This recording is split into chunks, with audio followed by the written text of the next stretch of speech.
as early as 1968.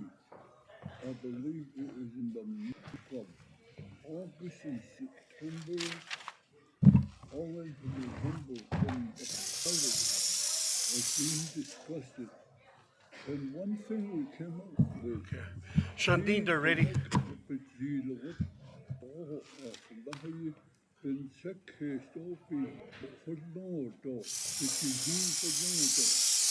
That would mean that when we build this college institution, it needs some type of identification, like a necklace logo. And that's how we came up with this design. So if you look at Navajo Community College, the college logo, yes, the necklace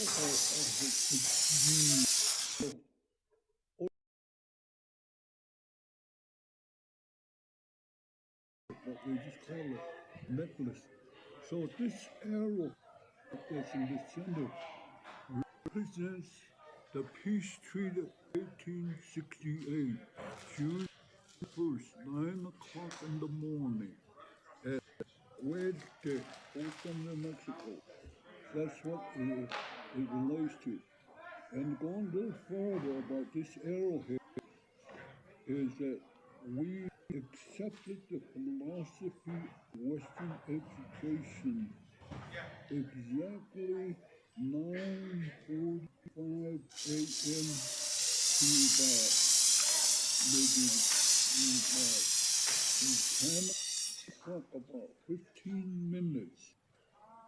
And that kind of gives me feeling, my God, 15 minutes they made a decision. Our warriors, our leader, Chief Malito, that we have to accept the philosophy of Western education. And so how we accepted the philosophy of Western education is the interpretation of this arrow.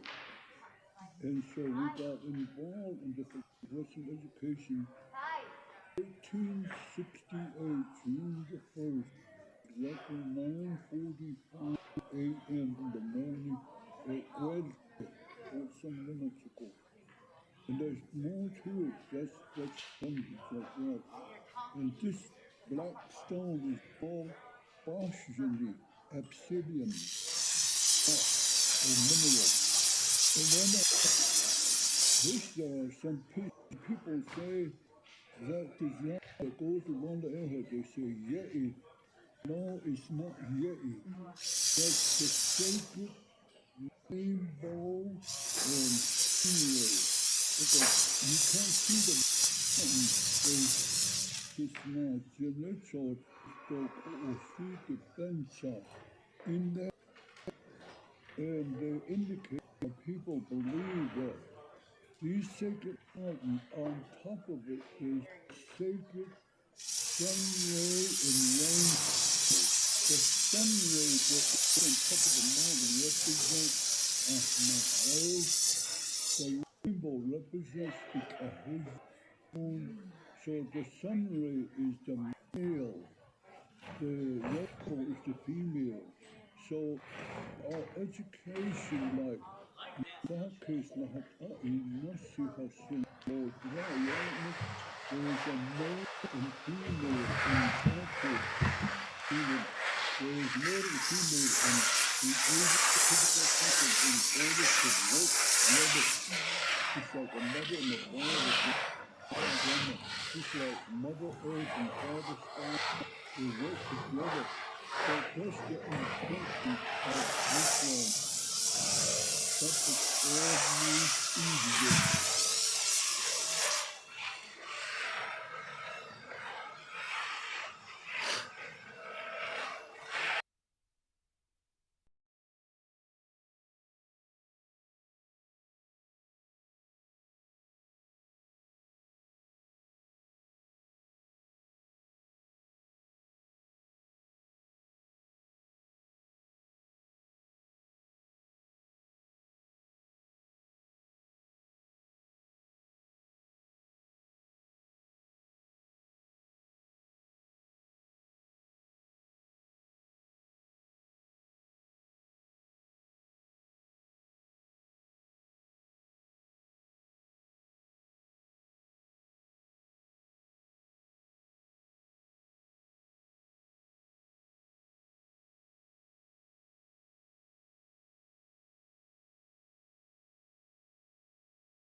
obsidian rock or mineral. And then some people say that design that goes around the arrowhead, they say Yeti. No, it's not Yeti. That's the sacred rainbow and sun ray. Okay, you can't see the mountain. There's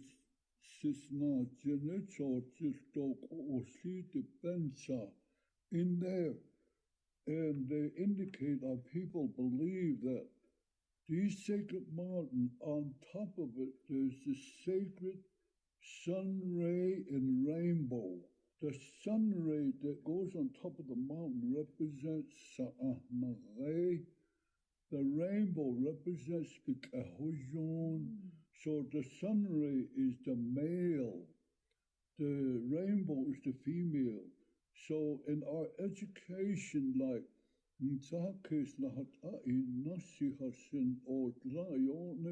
there's a male and female in Sakis, meaning there's male and female in creative, critical thinking in order to work together. Just like a mother and a father, grandpa and grandma, just like Mother Earth and Father Sky, they work together. So that's the intention of this Shabbat called Nanchidlit. Kojigo where Sisna Jini is at, that's in Sahakis. The South Mount Soji, that's in Hata. And then Dog O Street, Westmount, that's Ina. The reason why is Ina is that's where, in that direction, is where Changeing Woman recreated our full clan. Our life was re-established and remade from the West. The creation of the Dana, and it was by some miracle, mysterious idea of Changing Woman. Yoskaisan to Ibnai, Doko Street is Ina. Ina means life, where life began. On the north side, the Bensa, that Sihasin, in some interpretation of that, it's the interpretation, representation of a sweat house. Tache Eodius Sihasin. Sihasin is like integrity, strength, and courage. You have to be like a warrior, to be brave, to challenge anything. Maybe it looks impossible, look like you're not going to do it, look like it's not going to happen. But if you have that sihasin, and that develops your faith, like you can do the impossible thing, accomplish something good that will benefit you, your people, your family. That's sihasin. There's really doorway, but it's in there if you won't imagine. But if you look at it, there's the doorway. It's just not all tishy. That's the doorway. That's how come we have dad and napal. That blanket over the doorway. That blanket over the doorway represents your vision, mission, your goals, your plans, and your opportunity. So when you open that door or that dad and napal, it's right there ahead of you. You challenge it. You can absorb it, inherit, educate yourself to be somebody. That's what Jackson-Dennison tishy. That's what, so we call it faith. You got to have faith. That's the doorway, faith. And then you have a chimney. There's fire in the center of a hogan. That's child. That's where education begins, from that sacred fire. We call it Grandpa Fire and Grandma Fire. We say, Hajine Constitution, Masana, Nensekes, and not Nasihasan, not that Neo, Ne Shishoti, Nikahonasha, Sitchi Hondros, Kiri Hondo. You talk to that fire about the whole concept of, I guess you call it philosophical concept of Insakes and all that. You have that, so you gave it to me. I'm going to live by that to follow you. Kind of like that. That's like the chimney. We designed this logo. There's more history to it. And then that's how come in this circle of this necklace, it's also in form of traditional basket. That's how come if you look at the college campus, it's in form of a circle. And there's an opening. And then right here's the culture center. And you go along like this. And that's how come right here, right in the middle of that basket, where education begins, the roots and foundation of our Navajo language, Navajo education, history, psychology, astronomy, and traditional food, and all Navajo knowledge starts from the middle. That's how come the library was placed right in the center of the campus. And then if there's food, it's always on the north side of the Hogan, inside the Hogan. So that's how come the cafeteria was placed on the north side. And every activity is always on the north side, outside of Hogan. That's how come that's where the gymnasium and bowling and whatever activity was on the north side. And then on the south side, that's where learning begins. So all the classroom was placed on the south side. That's how come the way structure. Now in their home, the woman always has their place on the north side, and then the man on the south side for protection. That's the way it was. So that's how come they placed the female, the woman's dormitory on campus on the north side, the man's dormitory on the south side. And so the meaning was, they interpreted it like this. Maybe if the student that come here for education, they would understand, respect a woman, so they won't have to go to the woman's dorm to sleep with them, not to do that, or have the female come over to the men's dorm to sleep with the men. You didn't come here to sleep with a woman or a man. You come to educate yourself, have that kind of understanding. That's kind of like the structure of the whole campus. Although we have this standard that was made actually 1971. It was in the month of October at Mini Farm at one of my clan dad, Deborah, who he used to live. His name was Yazi Bigay. He helped us at his Hogan. But one of my clan dads, his name was Billy Sam. He's the one that did the first Blessing Way ceremony for the college when it began. They wanted to make a prayer feather, and that's this one here. We tied it, and then they didn't have what they called hatahonehistinin. And it so happens I was in silversmith, and I used to know a man that used to live in Albuquerque. He was a Pablo. I used to trade with him when I did silver. And one time he took me into his private room. He had a room, he had all kind of real beautiful stuff. He said, "Look at this, Wilson." And here he showed me what they call hatahoneye, that banded rock. I guess there's a scientific name, but they call it banded rock. We call it hatahoneye. A lot of them. So he said, "You can take some." We'll trade, so I took some. I had that, and when the college was being built, they didn't have this hatahoneye yet. I guess a medicine man have it. They didn't want to give it up. So then here, it was Larry Chitty and Andrew P. That was some of the people with it. Wilson, you do so. I see you got some. Yeah, I got some. Well, fix it. And I cut it up and grind it and made it like this. It has an eye and a mouth. There's an eye. And there's a turquoise eye tip of head. It cut of course, so then I got this eagle eagle feather too. I don't know if this is the same one. That eagle feather plume, they call it eagle plume, that represents enthusiasm, interest, desire, motivation. You have to be like that as a warrior, as a student. You got to have enthusiasm, desire, determination to challenge yourself. That's what that bird represents. Then it represents a warrior in a bar. Anyway, that's how come we tied that plume to this prayer feather, I guess you would call it.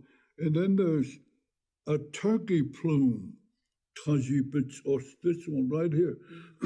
That's for productive, like if you're going to get educated, live your life, it has to be fruitful, and it has to be tasteful, it has to be all organized in the proper perspective.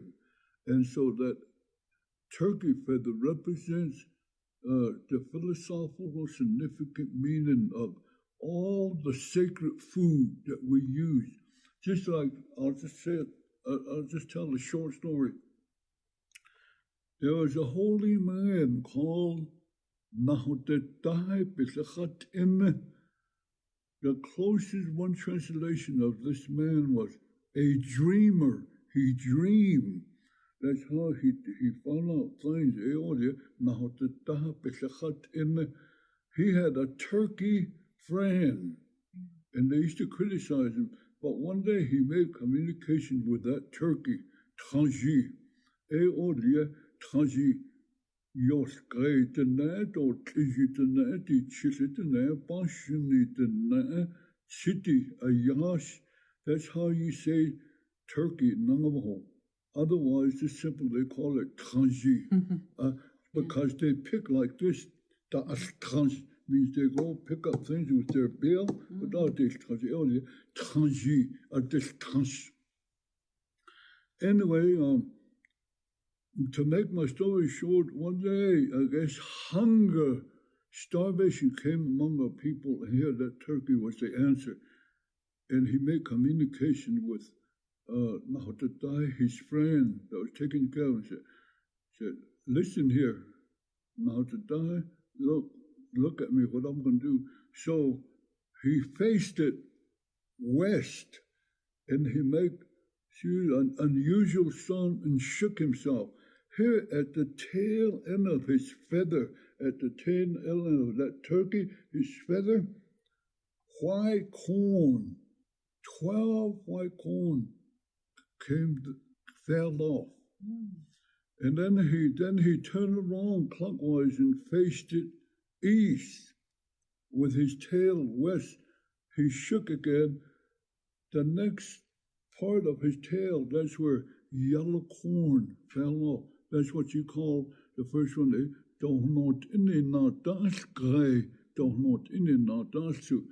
Then he shook his tail like that. The next one was black corn, yellow corn, mixture color corn. You got that. And then he said, look, right in his bill, Taji's bill, he shook like that. That's where pumpkin seed, watermelon seed, and all other vegetable seeds. All his head, took his head, he shook himself. That's where they found the seed of life and they planted. And that's how people survived and went through hunger and starvation, sickness. So that's how come this turkey is really special in education, Navajo education. That's how come, it's tied to this prayer feather. We tied it to that. The first one from the right side is what they call God, a sacred pollen. So the first one is how Mother Earth and Father Sky communicate and talk. When they do that, well, there's a pollen that comes from that. They call it Nahasalo Yatishkis, ye eskena kisho ye che hanatso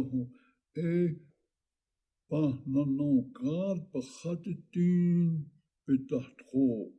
So the pollen that comes from Mother Earth and Father Sky when they communicate is tied to it. The reason is that's for Navajo language, to learn the roots of your Navajo language. And that's how come we say, when we designed it, you had to learn to say, ah, I, yi, eh. That's where it came from. That's how come that sound was in there. And that's how Navajo language has developed. Plus, where Navajo knowledge came from, that's the identification. Then the second one is another sacred pollen that comes from bluebird. A yastot is, you know, when you have a cornstalk, they always sit way on top, bluebird. A yastot is, they call it yastot. But it's a male and female. A pollen that comes from that bluebird is tied to that. A yastot is a cheskagi nano, God, they call it.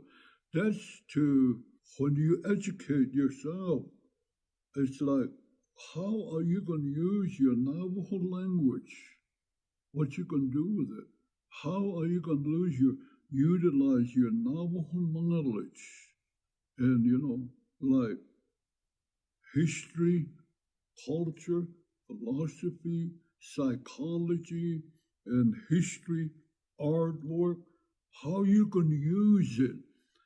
And that sacred pollen that comes from this bluebird, that's like how you can organize yourself to use what you learn to make it productive, to grow and develop, to turn into something real nice that will benefit you. That's for that reason. And then the third one is, they call it the 12 sacred food. It comes from Hatal, but today they call it Ye'ibiche ceremony. That's not really the name. They call it Hatal, night chant ceremony. In that ceremony, they have 12 spiritual holistic food.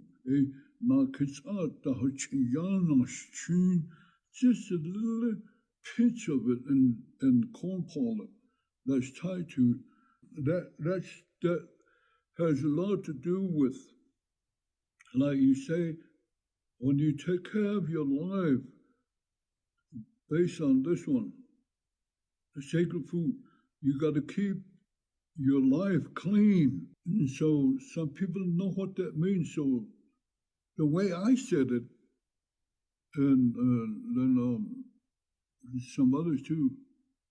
Okay, when you want to keep your life clean means, number one, what my grandma said, her name was Lindy Ba. That was my grandma that raised me. She said, when you're going to keep your life clean means the way you eat means you got to keep your spirit, your soul, your blood flow, your mind and body, 5, clean, pure and healthy.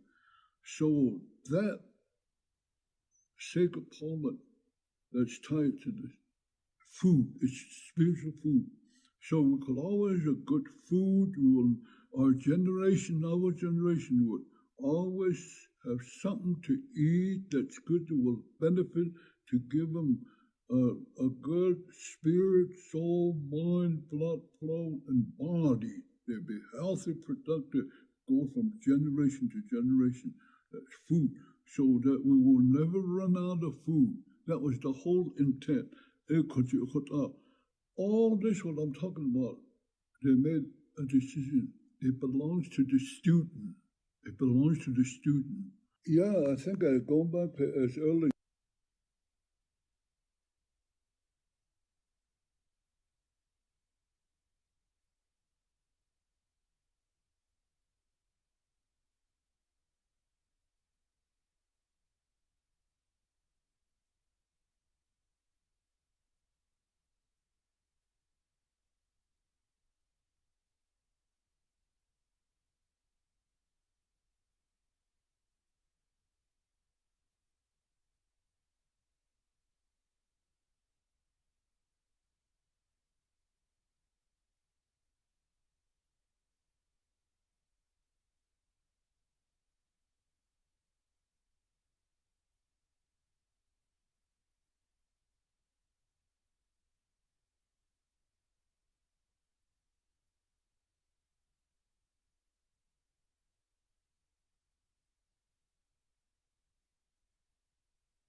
Can you please take your seat? We are going to get started here. As you find a space to sit, we'll go ahead and have everyone stand here.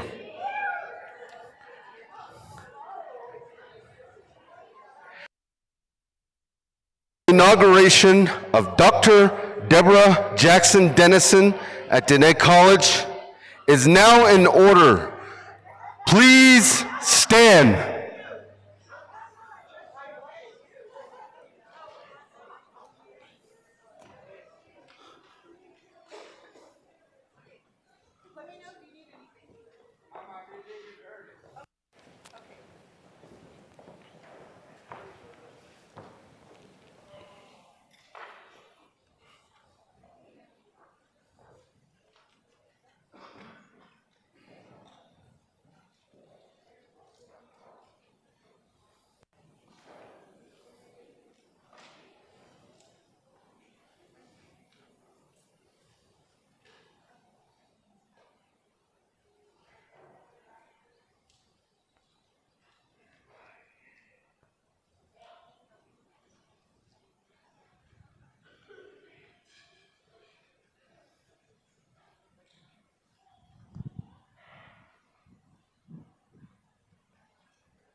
Yo, sana ye big hoş lat hoşte ben ne yok sepelat ben şana zille ho ben ne zesla hoşte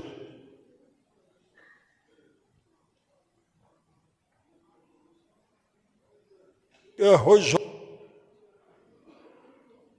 hoşte ben ne yok hoşte ben şa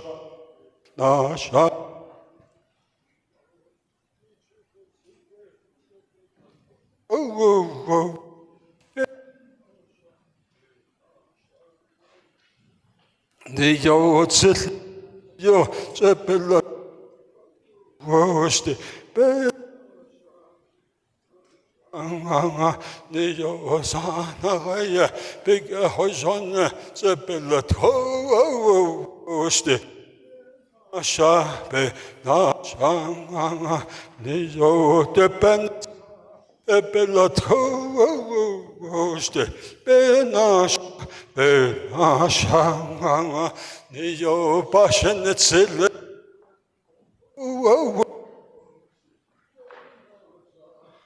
Nashanga Neo Zitlanet Ayo Bedlato Nashanga Neo Saanaye Big Hozonet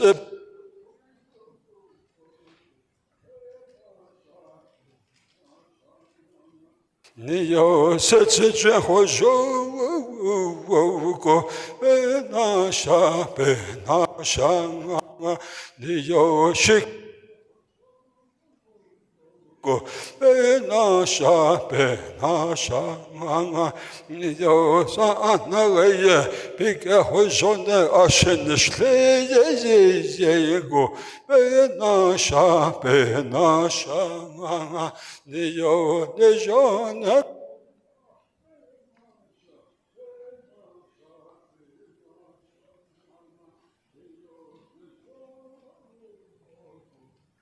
Nasha benasha.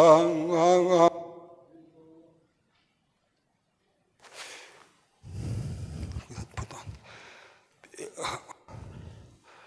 Take some out.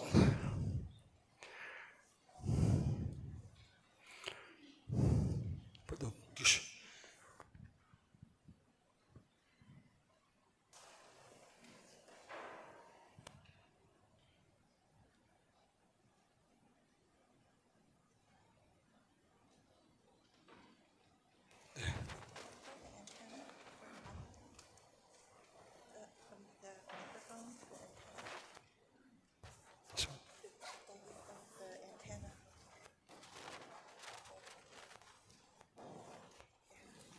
Is it echo?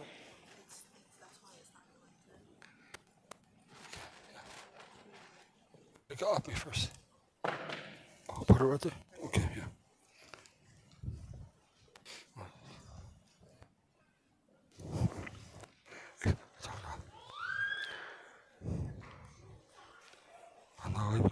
Please welcome Dr. Jackson-Dennison to give the invocation, former academic dean and former board of regents within a college.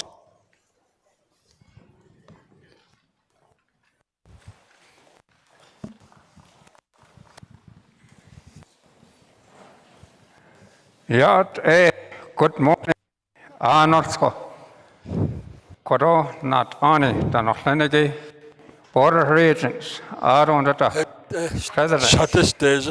Aron the academic staff, Aron the Kon Nakada Altragi, I'll be or behind the scene. Yaha, Yat academic staff, coordinators, and students from various different places attending the college. Today, we celebrate the new horizon, the new leadership. I pray for the opening program. She ya trappa han slant wat so ne was seen na kaide ne das che tro han das nala. Sana Canada ore ko eji na sha. Ko ya so das ein Lene be shaha not quite enough in the Dean of Instructions now. Auto Picado, Board of Regents at law. Auto Adesha retired. Hozorole, says not Jenna. Hozorole thought the logos later bands are not at the all, eh? Natsa case not in Nossahison. So Yat A, sort of than Yat A, and Yat A. Betletla has lane, not only in lane, Koro a larger. Na Hasses on Hayat get on Han Koro. Or the house argent, Kode, the ultra.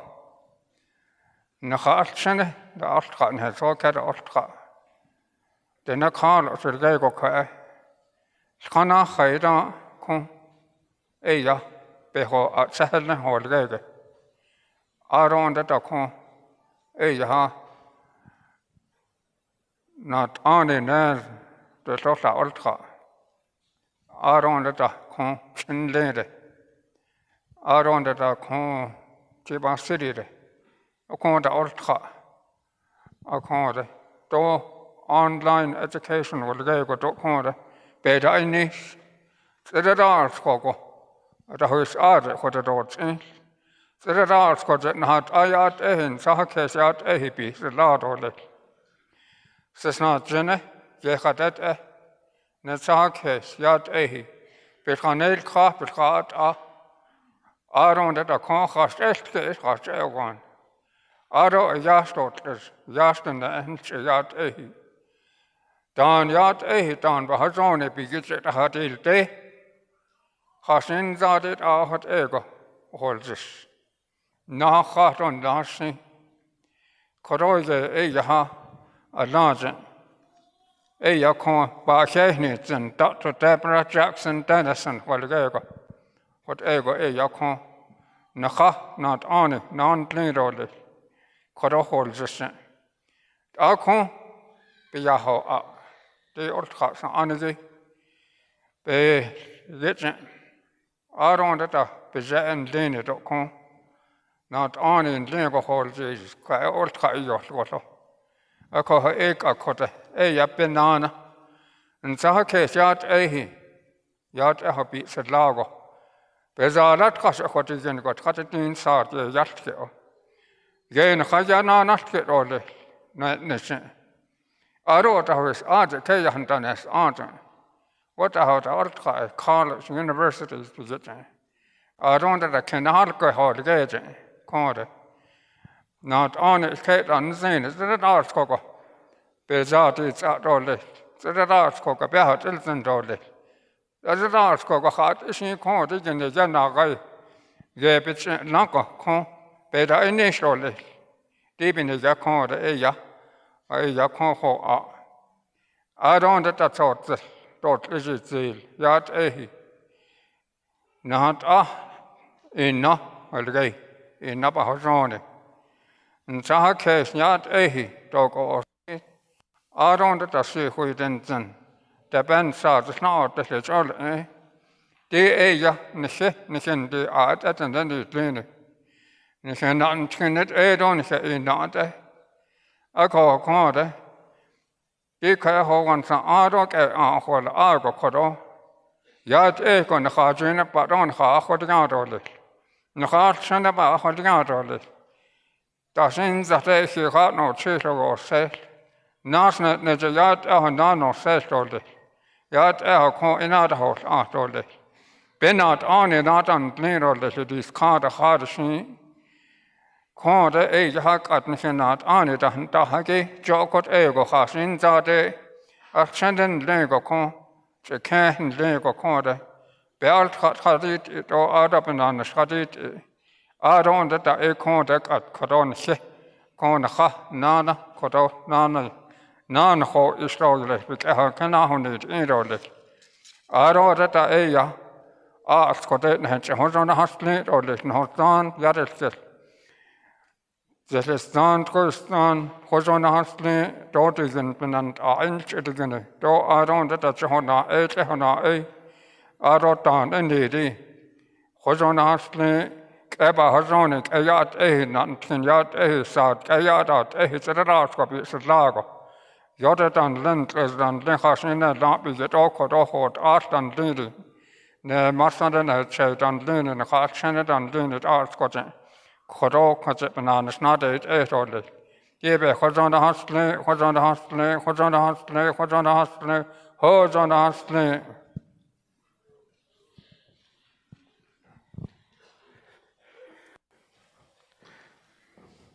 Please keep standing for the posting of colors by the Dene Shani Tlalto Color Guards.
Please join me in welcoming one of our own here with Tenet College, Hanson Dempsey, computer technician.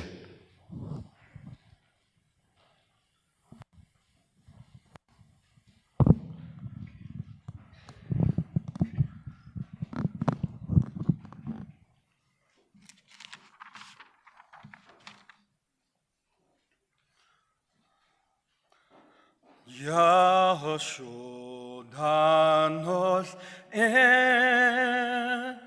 hayot kalbide batawini koat danat ayegon elhineli no nos do besos na bahit aya but ahun hieng adenet nehich in di daten di banitli ahol agabenenada bahatzet dahalonde eyebed asi hasen onechadas zozende Oshi eso belsenelgo danad ahol ado nihikeya bikigi kadhojo nahas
Yeah, you may be seated.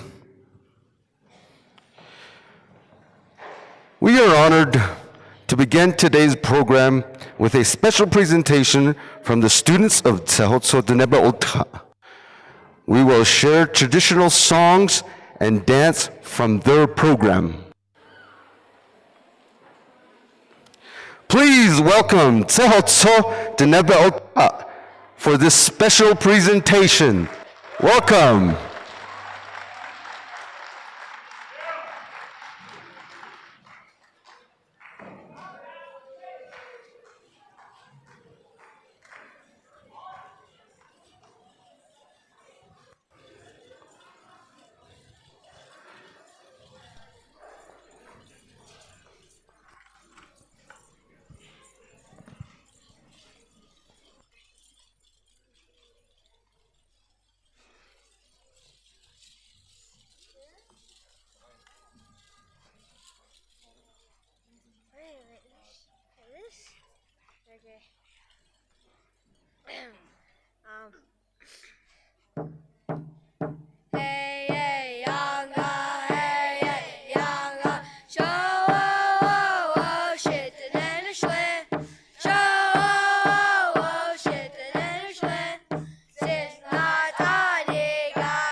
Let's give them a round of applause one more time.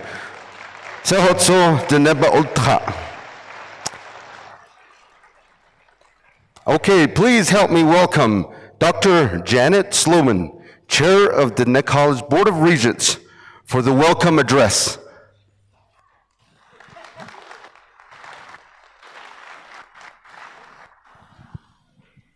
The podium too high.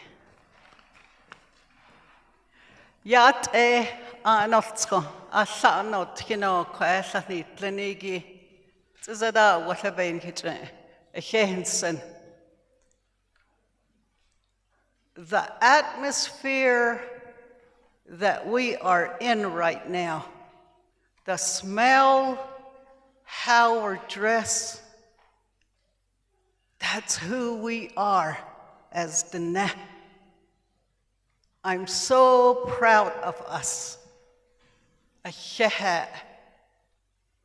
Do e khashi te ida. The nenhit no e te nit. I'd like to, before I welcome everyone, I want to introduce myself to you. I'm Janet Sloman. She hinshlo, there's a son bashichin. Shkahat zahoda shanaladovet anida shiche. Isans mashol ye aroy, agisinasha. Late hitahadit zoda. You tabi yedost, aden hiran gogo. Shmado shijashi yajasha away shno shiyahos. The baby kain stel bekashida. A koashi nostot, a lashi hot anke in adasa. Ado shalt chenehullah. She cannot kidot, a cannot ki. So cash another kedot a hullah. Ado gidedo, a chada, seed, a kashi, edot naze, by yaje ekat, a slailt, as a lay your bed at the la. I want to thank the veterans. Ladies, you are so awesome. Thank you very, very much.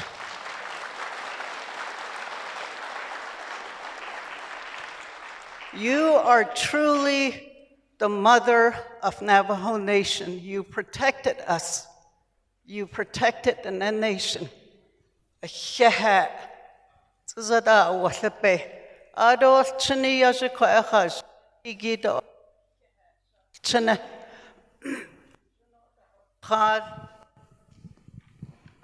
and then everyone else that's here, thank you. I'd like to thank our leaders, our president, Dr. Nygren, thank you for being here this morning. My leader from my area is Curtis Yanito. He's here in the audience. Thank you for being here.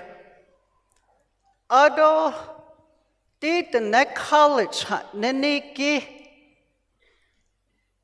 it anchors us as Navajo Nation. The Neck College is going to water the roots of who we are as the nation. Khoto sa sahakes the nepehiki nihiki khodono selto lel. Shiti Dr. Dennison ebahizin khotado lel tabati neaita. That's what the Neck College is about, is our identity, who we are as Navajo people. My leaders that are in a position to influence legislation for Navajo Nation, I'm asking you to seriously consider offering Navajo language. Any class that has to do with being Navajo, to offer that for free. Do not charge. Do not charge tuition when we're taking our language classes. Hat 11 yebik enda igilgedo lef eye ni he. Halet a hok en natledo lef. Is it ashode what abanan hoshka? The other thing is that it is an honor to be here this morning. Like I mentioned, the Net College will house who we are as the Net people. Ado hajo hatneniki jo ebe shidolles.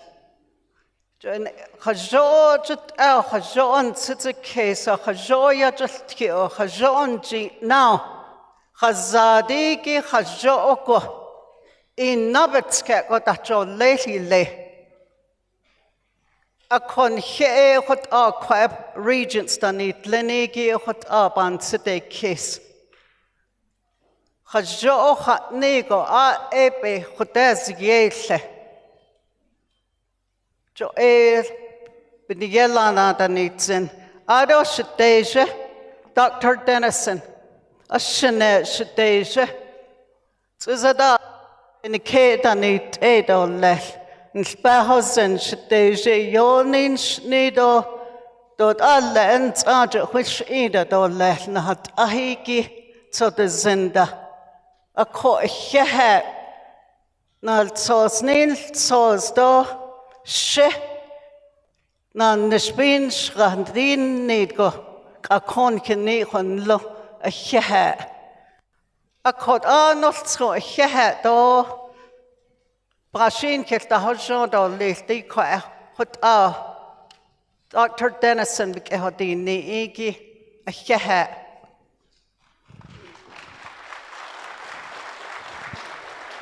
Ahehe shad jno sabe henzi kroshi the now the doljish.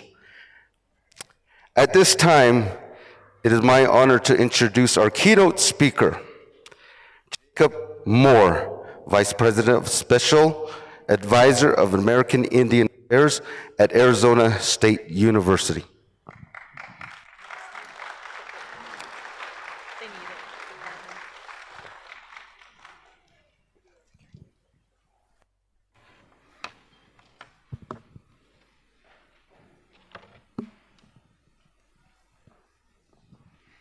Deborah. Try to get my technology to work now.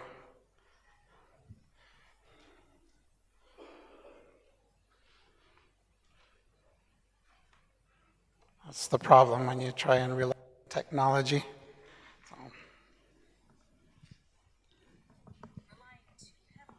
Uh-oh, it's also talking back to me too. So. Hold on.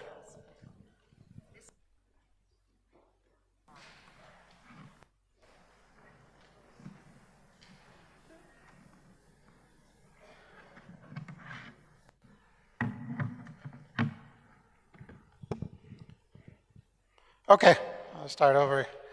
Yate bena skaksiatic. Usichamui anyeb chugik Jacob Moore.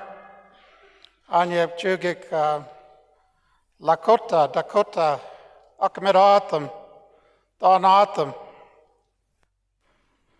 Sapantag, I'm new.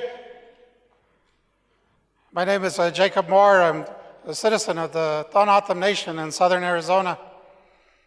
Although my mother is also Lakota and Dakota. My grandmother is from Cheyenne River in South Dakota, and my grandfather is, on my mother's side, is from Fort Peck in northeastern Montana on the Dakota side.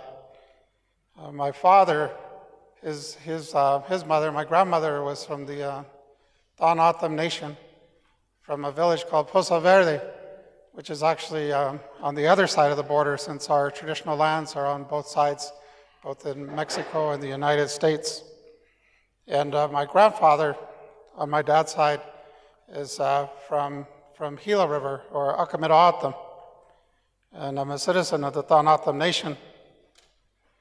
and I'm honored to be here today in my role within Arizona State University as the Vice President and Special Advisor on American Indian Affairs for ASU.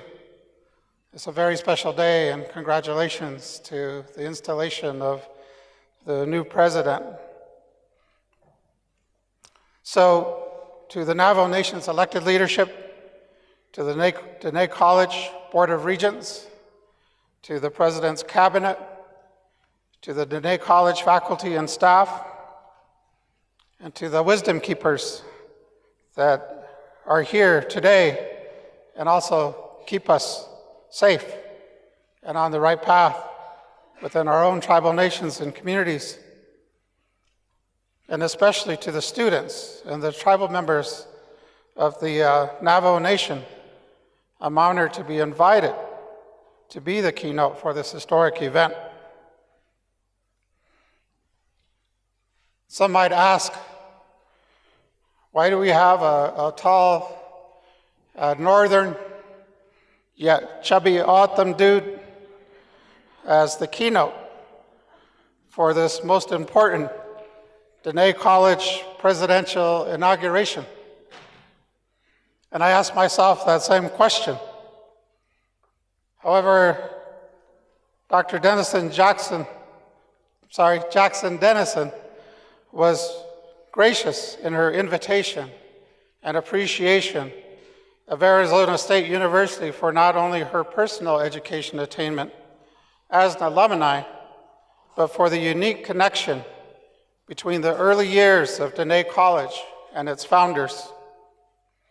Not to mention the connection to former Chairman and President Peterson Zaw, who pushed ASU to do more to help support our TCUs and our tribal nations and our tribal communities.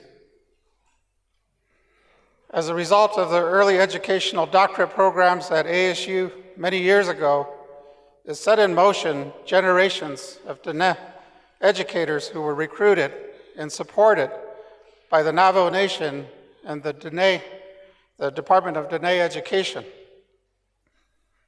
The late Dr. Monty Russell also earned his doctorate degree through that program, along with many other Navajo educators. President Denison Jackson also reminded me that the trajectories of our individual career paths and experiences are woven together by the shared history of leaders in our own families and all the mentors that came before us that helped to prepare us for the roles that we hold today and the responsibilities that we have in the care for those generations that are yet to come. As a former member of the Arizona State Board of Education, I had the privilege and honor to reach out to many of our native K-12 school administrators, like Dr. Jackson-Dennison and Dr. Leon Ben, when I needed to understand how decisions I made at the state board level would affect our native students, schools, communities, and tribal nations. In my current role, I also work with Deborah during her time as superintendent at the San Carlos School District and the many partnerships that ASU has with the San Carlos Apache tribe. The other connection is that we are both been mentored by fathers that were educators, and in particular, strong advocates for Indian education. Lastly, we both had the opportunity to learn from the late Dr. Peterson Zaw, again, former chairman and president of the Navajo Nation, who left a legacy and long-standing impact both on the nation and on Arizona State University. It is a high bar that I can only hope to pursue in trying to fill his shoes in the title and the position that I now hold at ASU. It was previously held by Dr. Zaw, then Diane Hamitwa, and Dr. Brian Brayboy. So there's an interesting through line in terms of what these leaders did then and how we are encouraged to go down these paths, and how we both accepted the mantle of responsibility to prepare the next generation for bright futures for themselves and for their families and for their respective nations, and to also prepare them to do the same for the generations that follow them. Education is a great equalizer, but education doesn't have to be defined as just standardized testing to earn a piece of paper that confirms that you learned something. Education can be a path to improving lives and improving communities, to advance Dene philosophy and intellectual teachings. It can help recover and retain Dene culture and languages. It's a tool for healing from historic trauma and for creating healthy and productive communities. More importantly, education can set the foundation for advancing and sustaining tribal sovereignty and self-governance well into the future. We all know the history of the weaponization of education that was used against indigenous people by Western colonizers. That was a calculated process to strip Native people of not only their culture, their traditional teachings, their language, but most inhumanely, separation from their children, thus breaking down Native societies' family ties, parenting, and ways of knowing and being. This was all done with the intent to subjugate and in some cases eliminate Native people and separate them from their land and their traditional values. This history is well documented in the early history of boarding school experiences in the United States and residential school experiences in the First Nations people of Canada. These practices were also implemented in other parts of the world, like Australia. And it was a response to this tragic history that first, the ASU Center for Indian Education in 1959, and later, the early creation of Navajo Community College, now Dene College, reclaimed an Indian education system created by Native people for Native people. As you know, Dene College was the first tribal college, or TCU, tribal college and university in the country. I also had the opportunity as a teenager to help put up the first road sign for the Fort Peck Community College as my summer job when I was in high school in the 1970s up in Montana. As a side note, ASU helped the San Carlos Apache tribe in the development of the newest TCU, San Carlos Apache College. So there's an interesting tie between those that attended ASU in those early days and their foundational thinking about tribal colleges and universities. We speak in terms of resiliency so casually that sometimes it feels like it lost some of its meaning.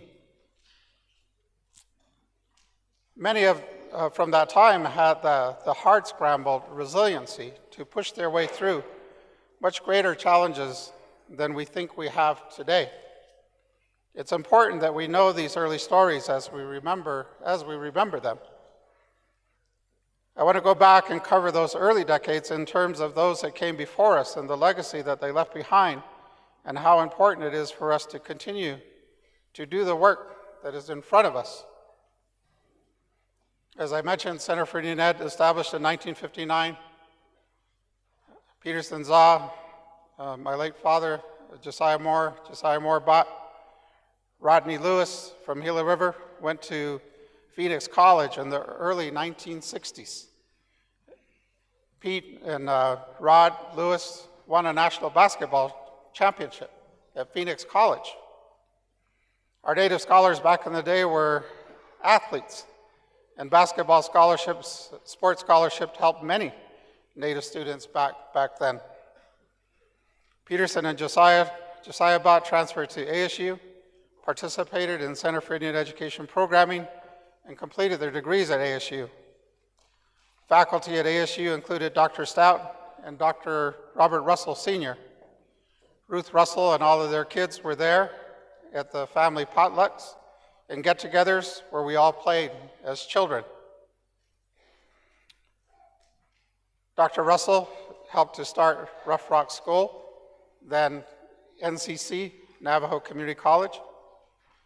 Vernon Masayesva, Josiah Morbat, Peterson Zaw completed their degrees at ASU and went on to be chairman of their respective tribes. An initiative by the Navajo Nation and ASU recruited and prepared Navajo teachers and administrators, those educators that are now at the Navajo Nation, and many of them had their early start at Arizona State University. Center for Indian Education remained strong through the 70s and the 80s and the 90s and into the 2000s.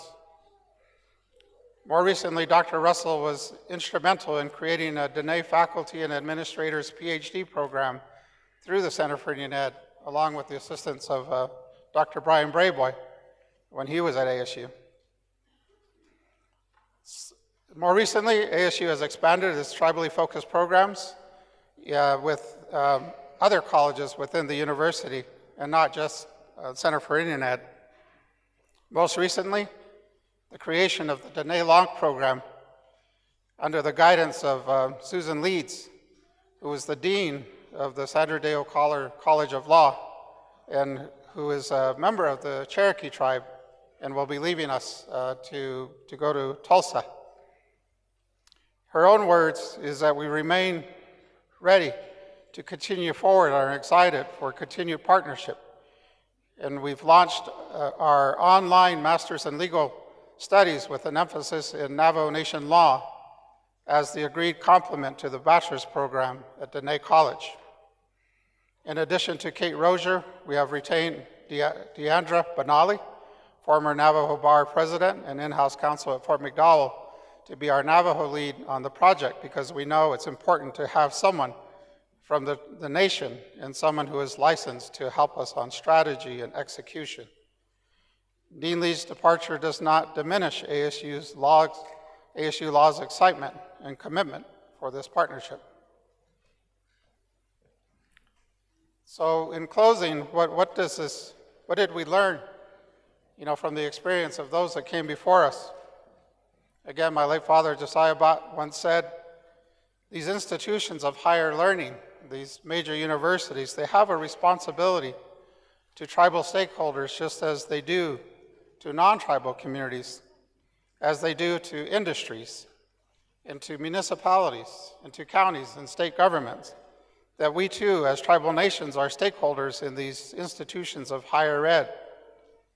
And this doesn't just include ASU, but it includes all major universities, some of them represented here today, along with the tribal colleges. So my role within higher ed at Arizona State University is to provide the necessary resources to help build out the infrastructure for tribal nations and communities. And it's important to know that every tribe has a responsibility to create, manage, and imagine institutions that further advance their nation. TCUs are such an important part of the nation building for every tribal nation. Late Dr. Russell pointed out that Navajo students can transfer from major universities to Dene College and know that the standard of education is as strong and perhaps even stronger and more complementary to the learning that they need to work within their own tribal nations and communities.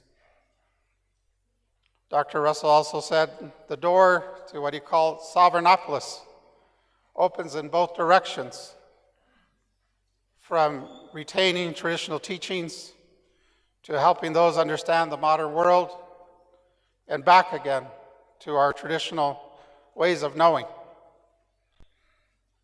Today, we are confronted with major challenges that are not different from some of those challenges that occurred in the 1950s and 1960s. But it's time that we reflect on the work that was done before us and learn from these lessons and continue to push further towards education sovereignty. Today is the beginning of a new chapter for Dene College and one filled with hope and opportunity for the Navajo Nation, thanks to the commitment, the sacrifice, and the vision of those that came before us. We do this work hand in hand, and we strengthen each other. We are equal partners, and the work that we do together. To Dr. Deborah Jackson-Dennison, congratulations on your new role as the next president of Diné College, and on behalf of President Michael Crow and all of ASU, congratulations, and we look forward to our future work together. Sapo.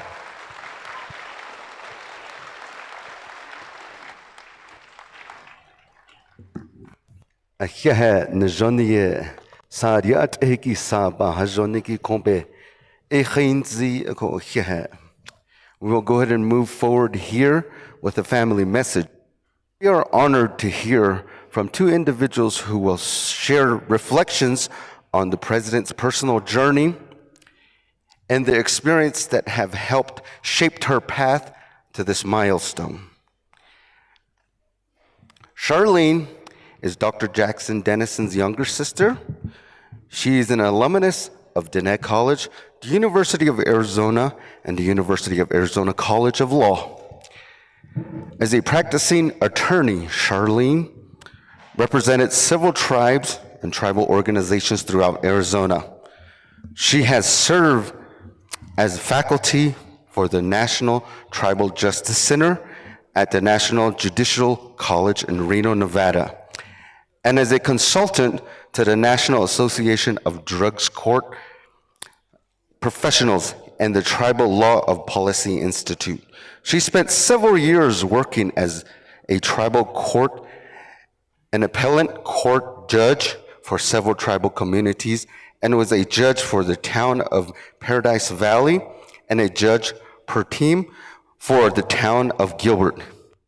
In 2022, she was appointed to the bench in Maricopa County Superior Court.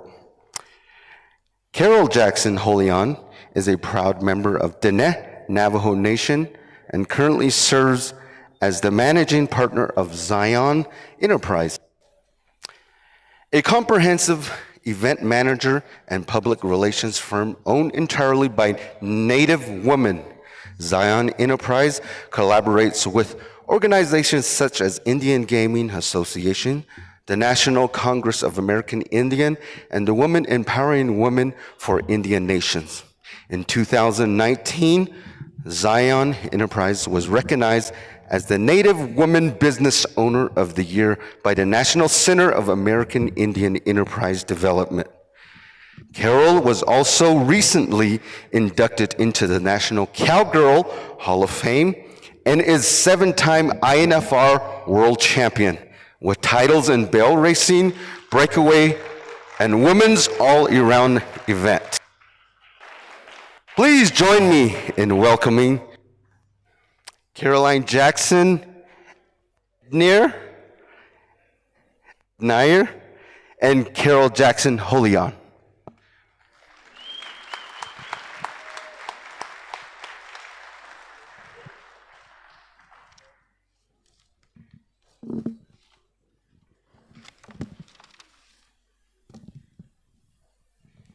Good morning, everybody. I don't think I need to introduce myself, but my name is Carol, and it's good to be here.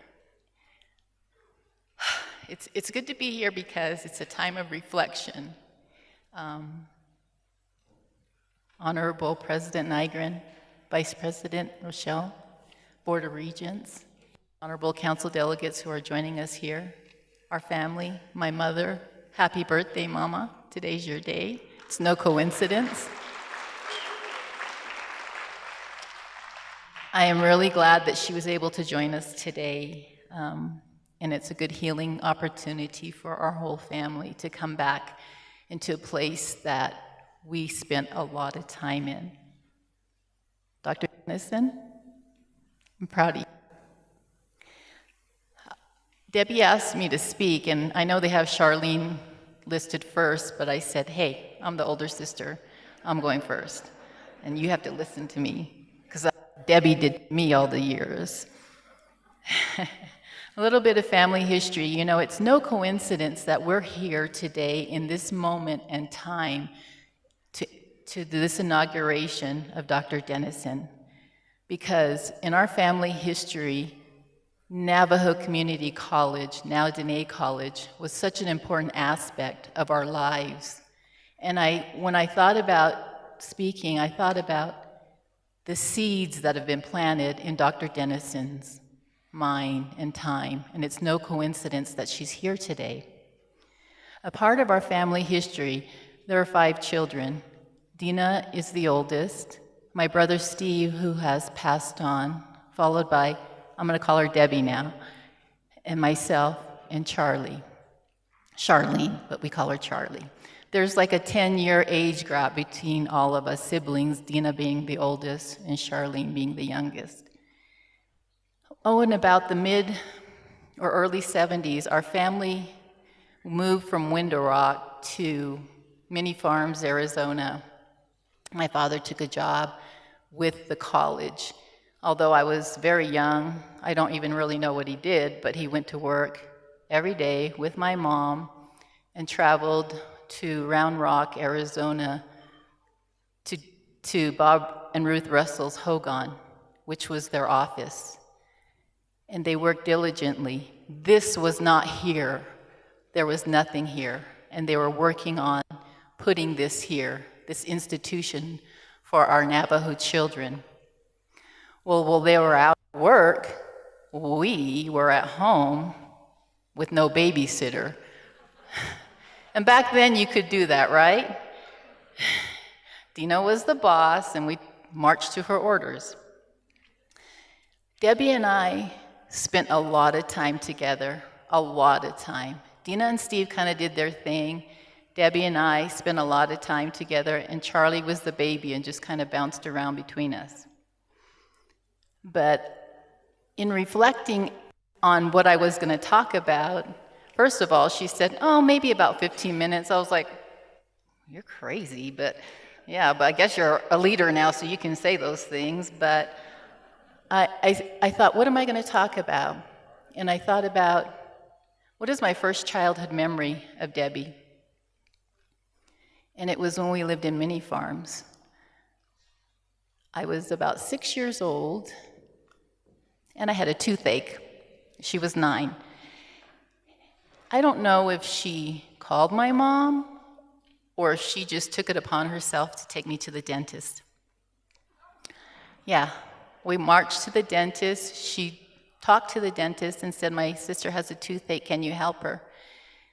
And she was so concerned for me. And she came back and she told me, you're going to be okay, be tough, they're going to pull your tooth.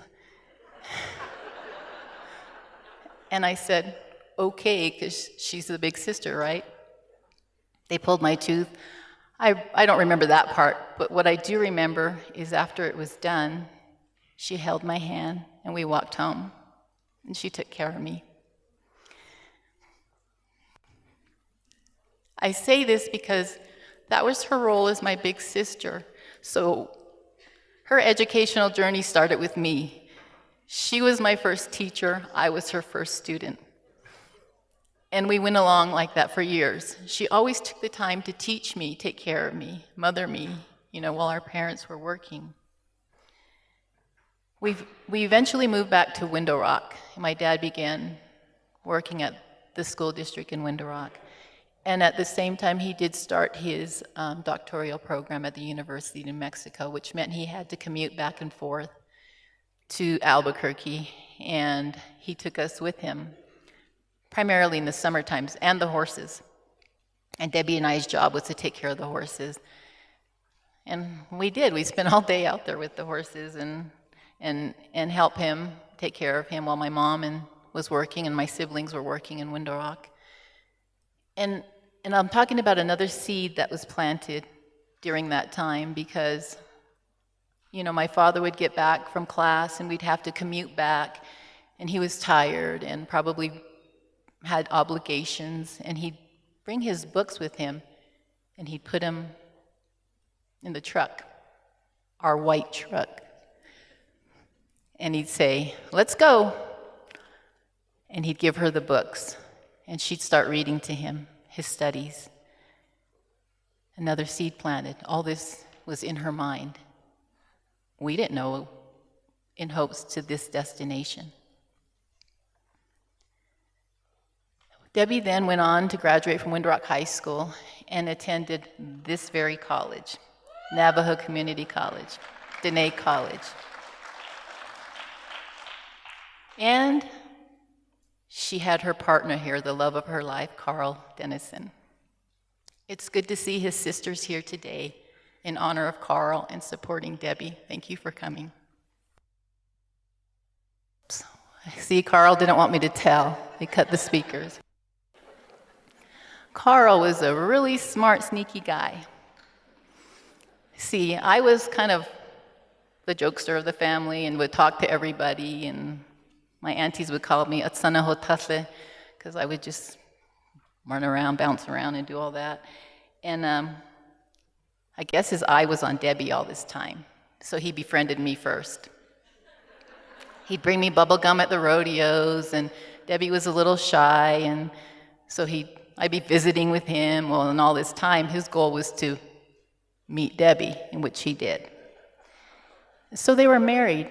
They got married right here at this campus in the Hogan, in the Netatatli Center. Debbie then began her studies. She initially started with nursing, but quickly changed her mind to education, to be a teacher. And I was like, But it was probably so she could have the summers off and go to the rodeos.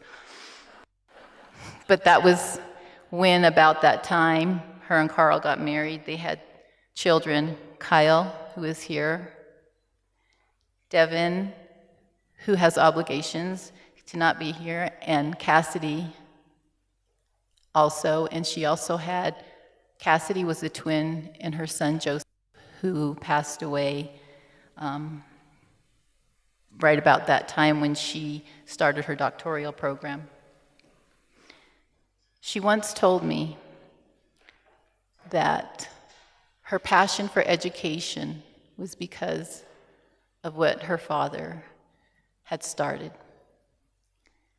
She also said, "I'm going to do this for my family." Many of you don't know that she's a very good artist. She can draw, she can paint, she can do anything. And I asked her, "How come you never pursued that?" And she said, "Artists starve." She said, "And I need to take care of my family." And so she retired her cowgirl boots and went to get her doctoral program. And it lit a passion under her, a fire, a real fire, that she went out, pursued her doctoral degree, and went on to work as superintendents, teachers, consultant, and so on, because of her passion of education. She recently retired from the San Carlos School District, and she thought, this is my time, and that this opportunity came up.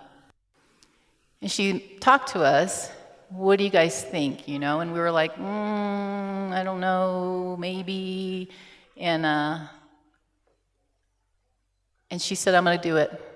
And if I get it, I get it. And if I don't, I don't."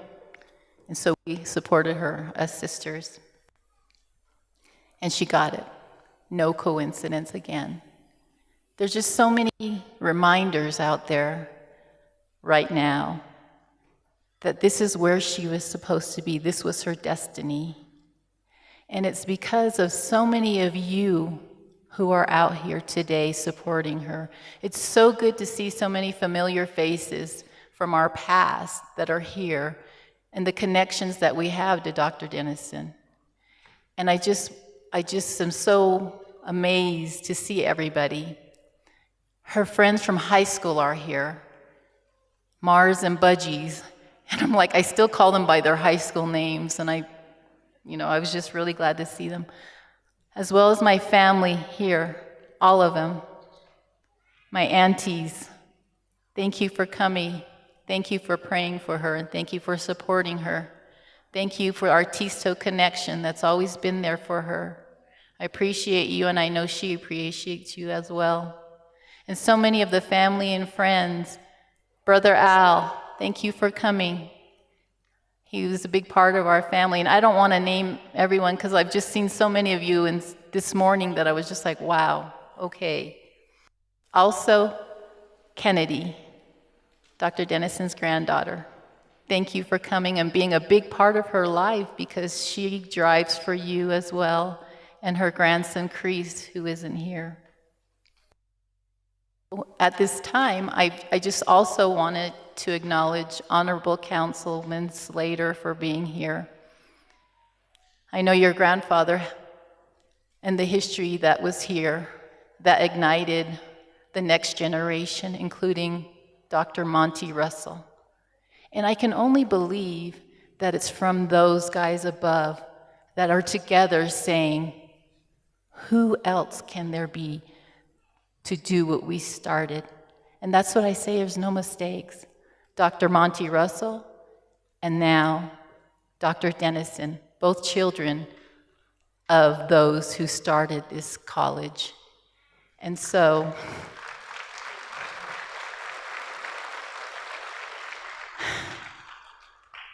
I give you my sister to be your teacher and your educator. She has a passion, and pray for her and be there with her because she's going to need it. We all know what it's like. We know how ugly the politics can get. And one thing my father always said is, I'm not a politician. My job is to educate. And I'm going to do that. And I know that's instilled in Dr. Dennison. So Dr. Dennison, it's time to pull your hat down. The reins are now yours. Thank you.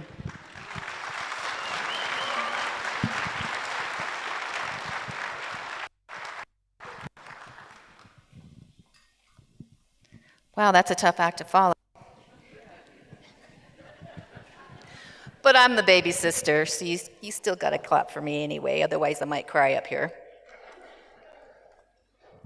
Good morning, President Nygren, Vice President Montoya, council delegates, state legislators, members of the Board of Regents, faculty, staff, students, friends and family of Dr. Dennison. I'm Charlene Jackson Etnier. I'm Dr. Dennison's baby sister. I'm the youngest of the family. I'm really honored to be here this morning and to present my personal notes and remarks about my sister and this journey. It's really good to be back here in the community where I spent much of my youth while my father was the president of then Navajo Community College. I think we moved here when I was in the 5th grade. And as we drove in this morning, I saw the school bus, and I said to my husband, I wonder if Wilbur's still driving the school bus. The last time I stood on a stage here was in 1989 when I was graduating with my associate's degree. At that time, my dream was to become an attorney. I did achieve that dream, but I returned today to celebrate not only Dene College, but my sister, Dr. Dennison. A few months ago, when the position was announced that there was a search for a new president, my sister had retired as superintendent of San Carlos Public Schools. And I sent it to her and I said, hey, maybe this is your next journey. At that point in time, she was committed to returning to her artwork. She changed her mind, obviously, but the response I got back was, I'll think about it. And then the next call I got from her was a few months later when she said, I just want to let you know the announcement's coming out tomorrow that I'm one of the 3 finalists, so I wanted to prepare you for that. And then the call after that was that she got the job. Like Carol, when my sister was selected for this position, it caused me to reflect on my years that my family has been associated with the college and the college itself. My father was a true believer in the cultural philosophy of this institution. So much so that in our family, the question he constantly asked was not where do you plan to go to college or if you plan to go to college, it's where do you plan to go to college after you finish at Navajo Community College. I thought about my dad and what I knew of his life experiences. My dad was of the generation that was forced to leave the reservation to go travel to some faraway place to be quote-unquote properly educated. He and my Uncle Jack, his twin, were sent off to Chilocco Indian School in Oklahoma. As Debbie asked me to prepare some remarks today, I pulled out his 1949 yearbook that I have stored on my computer. And I looked at all the pictures and read all the remarks, and I was taken aback as I read the introductory words of Willard Beatty, then Director of Indian Education, who wrote that the school, and I'm quoting, assumed a new responsibility of great importance in enrolling boys and girls from the Navajo tribes who must find permanent homes for themselves away from their reservation, end quote. I had to read that sentence a few times. And it struck me that my dad and my uncle, along with all the other Navajo boys and girls that were sent to Oklahoma, were not supposed to return home. As I mentioned that to my husband, his response was, what would this college be? Would it be here if they had remained away? That reflection gave me a more understanding of why my dad was steadfast in his belief that an education in Indian country must include culture and tradition.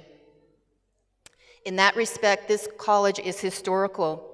It is a testament to the visionaries Bob and Ruth Russell, who in their Hogan and those that worked tirelessly with them, developed a plan to bring education home and to embrace and reinfuse Navajo culture and tradition into education for our children. And they started this college. This college would not be here but for Bob and Ruth Russell. Like my dad, as I understand it, Ruth Russell attended school far away from the reservation. They had different experiences, but they both returned home and developed similar ideologies about the importance of culture in education for our children. This college, as Carol mentioned, started out in many farms. Started out in borrowed buildings. There was no building.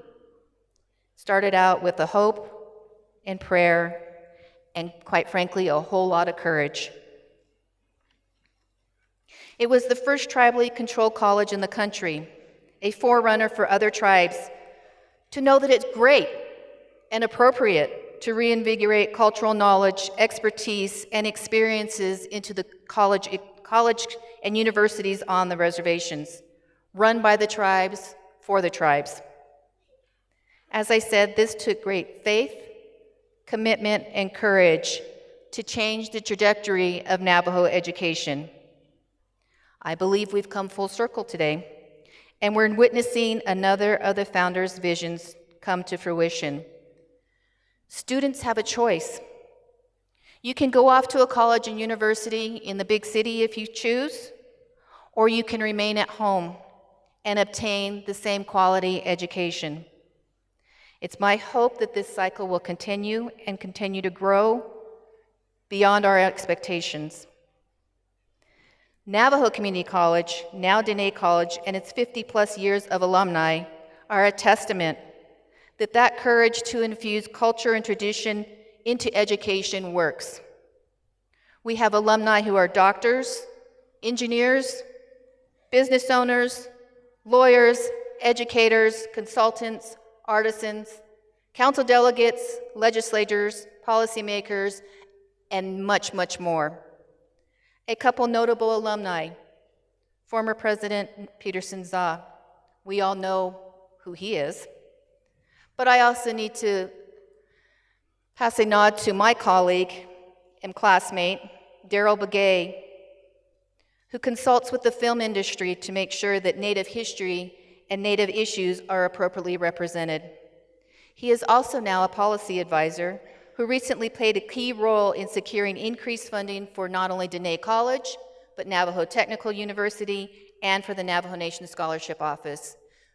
That's the type of work that alumni are doing to give back, to help students obtain a college education at an institution of their choice.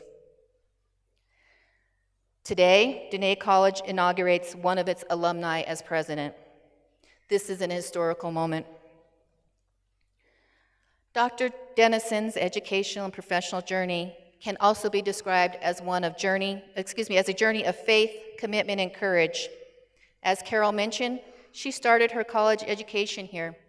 She was on the rodeo team and earned her Associate of Arts degree. She met the love of her life, Carl, here, was married here in a Navajo wedding on this campus. Following her time here, she went on to obtain her bachelor's degree and began her professional career as a teacher. Her role as an educator brought her back to this institution as faculty, along with her husband, Carl, who was also an alumnus, who served many years as the college rodeo coach. Dr. Dennison, at some point, decided she wanted to return to the classroom, not as faculty, but as a student. She wanted more education. She continued to juggle her responsibilities, this time as a student and a wife and a mother. She obtained her master's degree and then went on to obtain her doctorate degree, all while raising a family. After she obtained her doctorate, she returned back to Indian country and served as superintendent of public instruction for 3 Arizona public school districts, all located within traditional communities. And during her tenure at each of these school districts, they all showed student success and growth. Her achievement at those institutions was undeniable. In addition to her service to Arizona Public Schools, she took her expertise to the national level. She was appointed by President Barack Obama to the National Advisory Council on Indian Education and then became chair. She was the president of the National Indian Impact Aid Association and has done so much more. While she has accomplished much, she faced many trials, tribulations, and adversity. The kind that cause you to pause and question yourself and ask why, and wonder if you really are on the right path. If I'm being honest, one does not reach this level of accomplishment and leadership without facing those challenges. Quite simply, it's part of the job. But despite those times, she remained faithful and committed and steadfast to her courage to push forward to bring forth student success. It is her passion. Dr. Dennison was successful in turning those challenges into opportunities. I don't say this in a manner to make light of the adversity she's overcome, but today is a day of positivity. Those challenges led her to this moment. They're preparing her for the task ahead. While she is the first alumnus to serve as president of the college, she should not be the last. As I look out into the crowd and see many youngsters, whether you're a current student of Dene College or a future student of Dene College, I envision that several of you will come here to teach, and I also envision that there is someone out here, a student, that will continue the legacy of Dr. Jackson-Dennison and become a future president of Dene College. On a more personal note, as my big sister, Debbie has always been supportive of me and my family. She was a mother hen to us along with my sister Dina. And I know I can always turn to her for guidance, wisdom, and support. When our son Stephen was very young, she often gave me advice about just being a mom. I was a helicopter mom, and I often questioned everything. And oftentimes Debbie would say, "It's gonna be okay. Your son will turn out just fine." And that he did. She and Carl often stepped into the role of providing Stephen cultural guidance, support, and prayer. I am forever grateful. Debbie, today we celebrate you and your accomplishment and the future of Dene College. I know Dad and Carl are so proud of you. And I think I can speak on behalf of my siblings and our mom. We're so proud of you. And as Stephen says, does she know who she is when she questions herself? My son's a big fan. He did an assignment for one of his professors at the University of Arizona on accomplishments or Indian education, and he chose to write about my dad and Debbie. And after that, he was like, she's not just my auntie, she's just like a whole nother level. So he's really proud of you. I'm really proud of you. Paul and I love you, and congratulations. We wish you the best, and congratulations to Dene College. Thank you.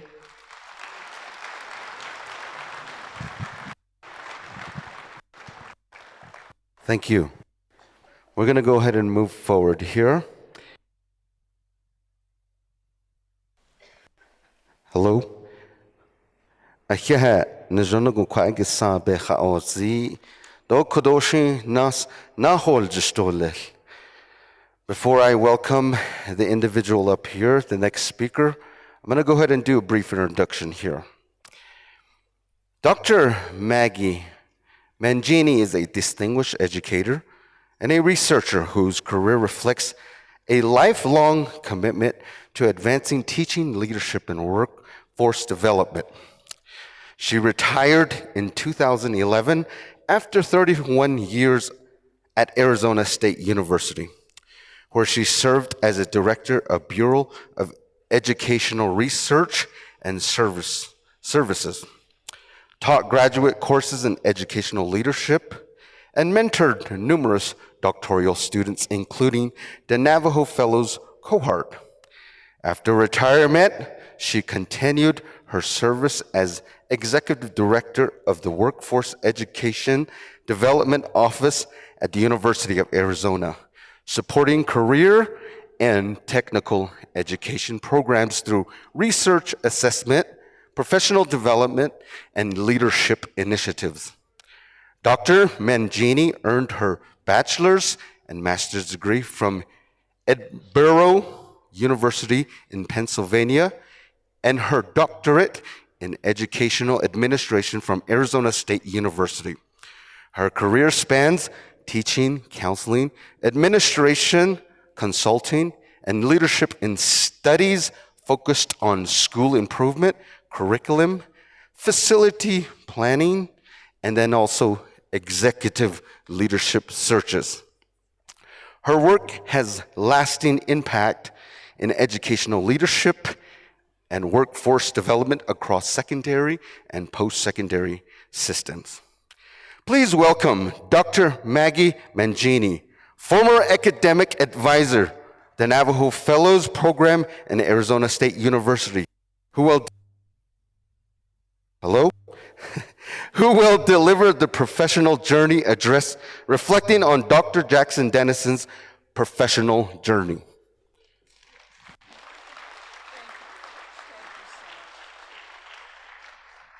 Thank you very much for the introduction. Unlike my colleague from ASU, I'm rather low tech, so I really don't have to worry about technical connection because I have it all written on a legal pad here. So Charlie, You'll be happy I'm using a legal pad.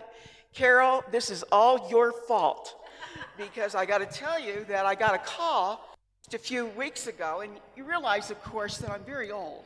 As you heard from my introduction, I'm really old and getting older as I go. And so I like to sleep in a lot.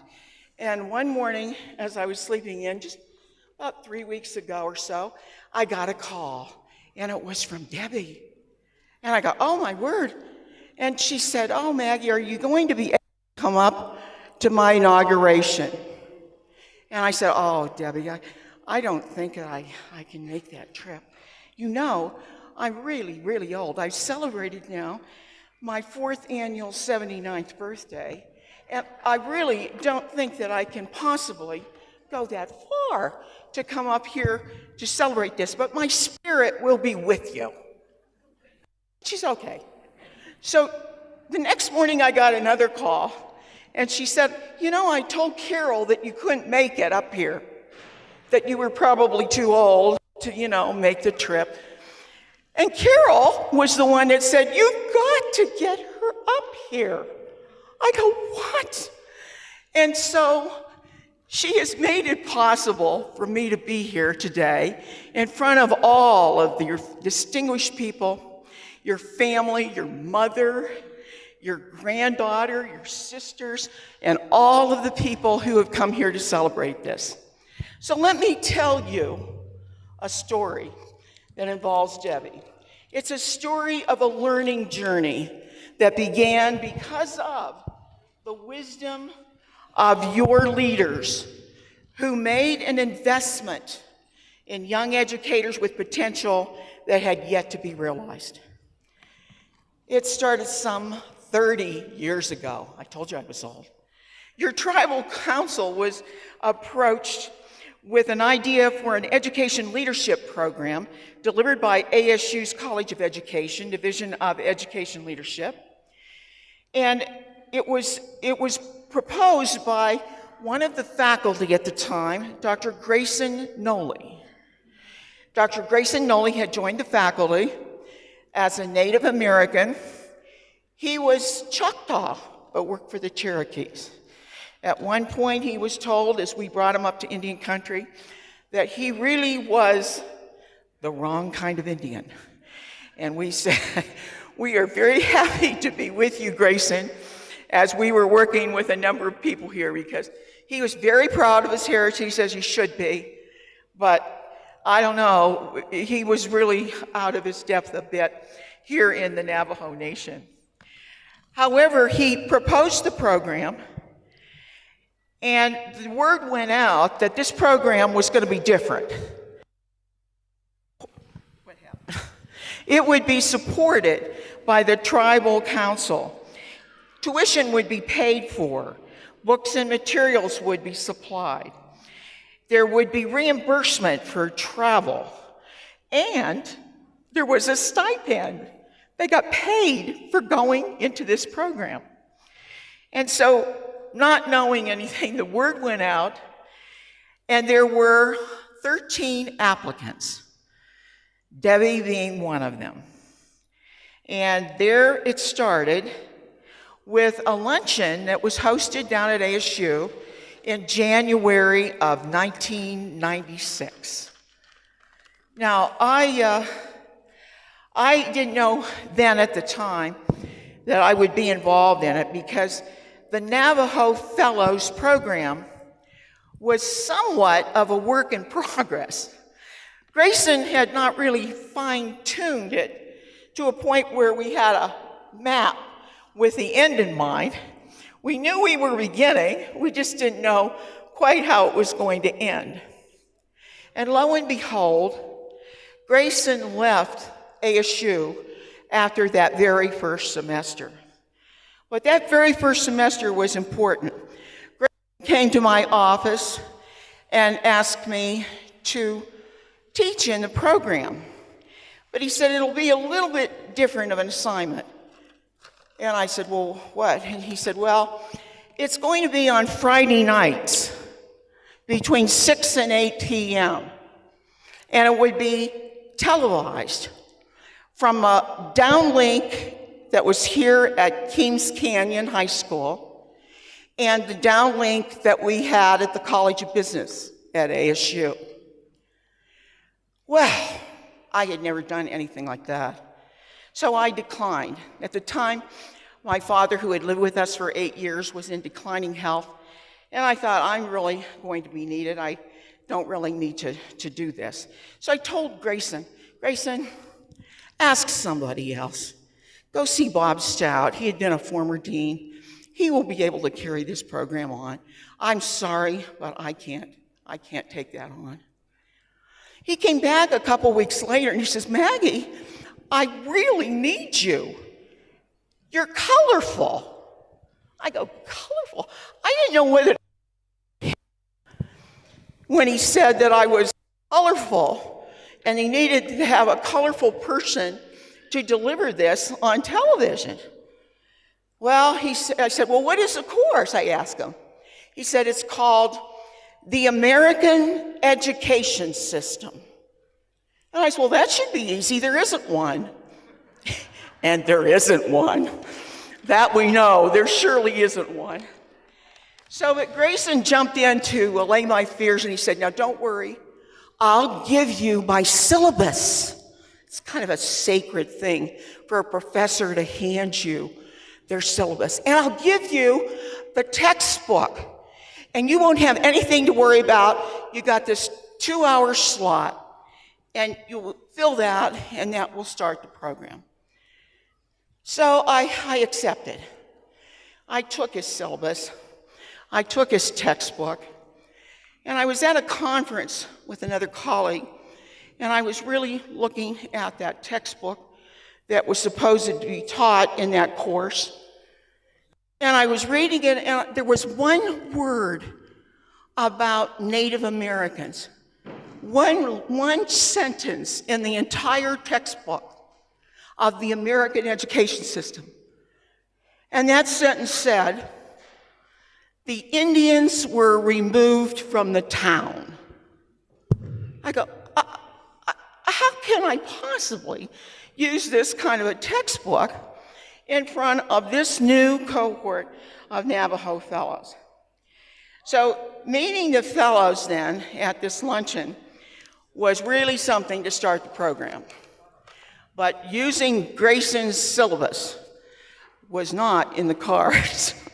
It was really an affront because it was presented as me being at the College of Business at ASU and beaming up to Kings Canyon, which was called the remote site.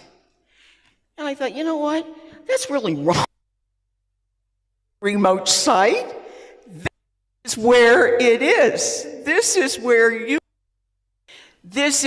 the people are. I was at the remote site. I was at ASU.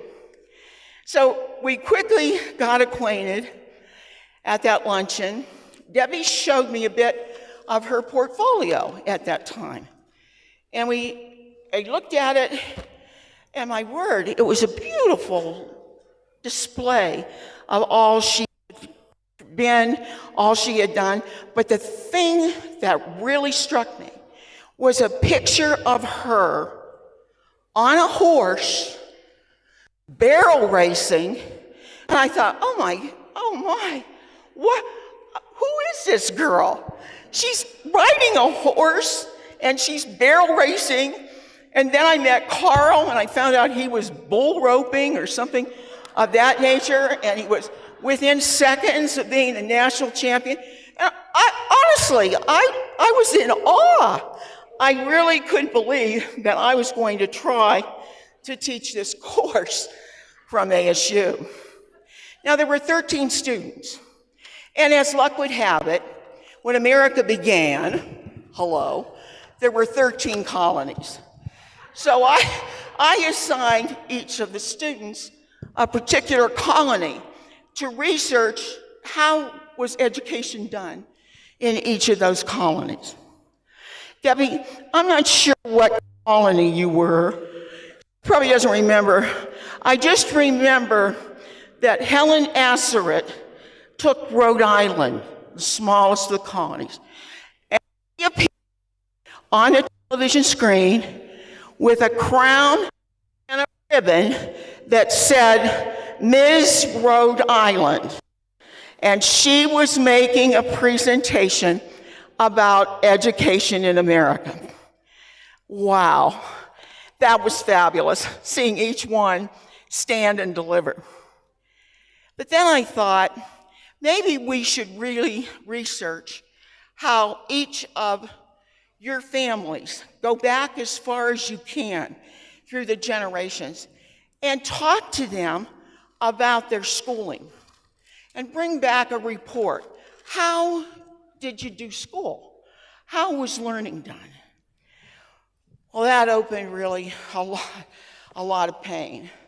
A lot of pain about boarding schools, about students who were states away, who were prohibited from coming home for Christmas, even though parents had pleaded that they be allowed to come home, wouldn't allow them to come back to celebrate Christmas. And we shared that grief. We shared all of those stories. Got through a lot during the Navajo's Fellows Program, again, as Grayson left, we needed to put some academic substance into it. It was a 39 semester hour graduate program. It was actually above what one would consider a master's degree. It was about maybe 6 to 9 credits above what one would take to get a master's. So I needed a colleague, and at that time, Lillian Dean Webb was one of the first women in the Education Leadership Department. And I asked Dr. Webb, could you help me? Because I had been asked after Grayson left, I'd been brought in by Dean Valverde, who said that, now that Grayson has gone, I'd like you to coordinate the Navajo Fellows Program. Well, I was shocked. And he told me, I think it might have been a fib, that they asked for me. I never checked it out. It probably was but anyway, I inherited the Navajo Fellows Program that went on for the next probably 18 months to 2 years. And it was a graduation that was emceed by Dr. Laddie Kaur, who was president of ASU, when the Navajo Fellows were introduced. And all 13 of them stood with cap and gown, similar to what I'm wearing today. And we're so proud that they had attained their master's degree. Now, we knew that they were well on their way to a doctorate. And so we said, Dr. Webb and I, who would have been here today, but she is in Florida at the moment and sends her greetings to everyone. But we persuaded 9 of the 13 fellows to go on for a doctorate, which was another part of the journey. And Debbie was one of those. She took to it, she studied, she did the Dene philosophy of learning. She really was in it with passion and heart and wanted to really get through this program, which again, I gotta tell you, many start doctoral programs, few finish. By that, it's maybe 50-50. And that other 50 get what they call an ABD. That's not a real degree. That's called all but dissertation. You gotta push through. You take all those classes, and then they say, oh, by the way, you gotta do original research, write a dissertation. Well, that is a daunting task. But Debbie took to it. And during this time, we had integrated travel as an experiential part of the program. So we were friends with then he had been a superintendent at Phoenix Union High School District, became the executive director of the National Association of Secondary School Principals, and he was having an international conference of principals in Boston.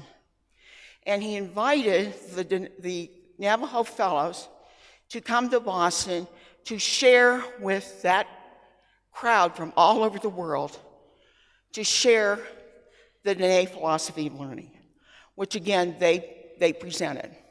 Now again, we were a little nervous going to Boston and being in front of all of these people from all over the world. So Peterson Zaw, who was then the advisor to Dr. Kaur, he accompanied us. And we asked him to introduce the presentation by the fellows. And I know you all know Peterson Zaw. He was a presence. You really felt his leadership. He didn't have to say a word. He could command the respect in the audience from wherever he was to whomever he was speaking. And that day, he began the introduction to the sea of people from all around the world who were there, anxious to learn about the first people of America. That was you. And so Peterson Zaw looked over the crowd, and in his inimitable way, he said, "The trouble with this country is too many immigrants." And nobody laughed. I mean, I thought it was the most incredible introduction there ever was, because, I mean, I'm an immigrant. You were here for 50,000 years before any of these white people came in. So too many immigrants stuck with me. Wow. Now, Peterson was known by tribes all over America. And so the Mohegans of Foxwoods Resort in the East heard that the chief was in town. So they sent a limousine to pick him up. They wanted to talk with him, find out what it was like here. You are the largest surviving indigenous peoples tribe in America. You are amazing. You have kept on keeping on. You are honored worldwide. You are honored by all of the other tribes. They want to know about you. They want to know you. So Peterson went over to, I think, the casino, and he came back and he said, they want to do something for us. So they had an employee at the casino whose family owned a Chinese restaurant in Boston, and he wanted to treat us to dinner. Now, if you can imagine anything more incongruous than the 13 fellows, me, some of my colleague, my sidekick, Dr. Darlene Hearing, at a Chinese restaurant in Boston having dinner. It was the most amazing thing that had ever happened to date. But then, when the 9 people went on for doctorates, we started the Delta doctoral program at ASU. We oversold it. We had over 100 doctoral students. And we had incorporated visitation there to Mexico and also to London. And so we invited the Navajo Fellows to accompany us to the University of London, where they engaged in a course in global studies. And it was really, really amazing to go across the pond, as they say, to end up in London. We had classes every morning. Every afternoon, we had excursions here, there, Stonehenge, British Museum, everywhere we could think of.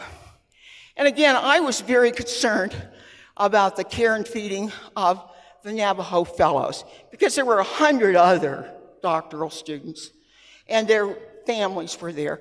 But I was concerned about the fellows.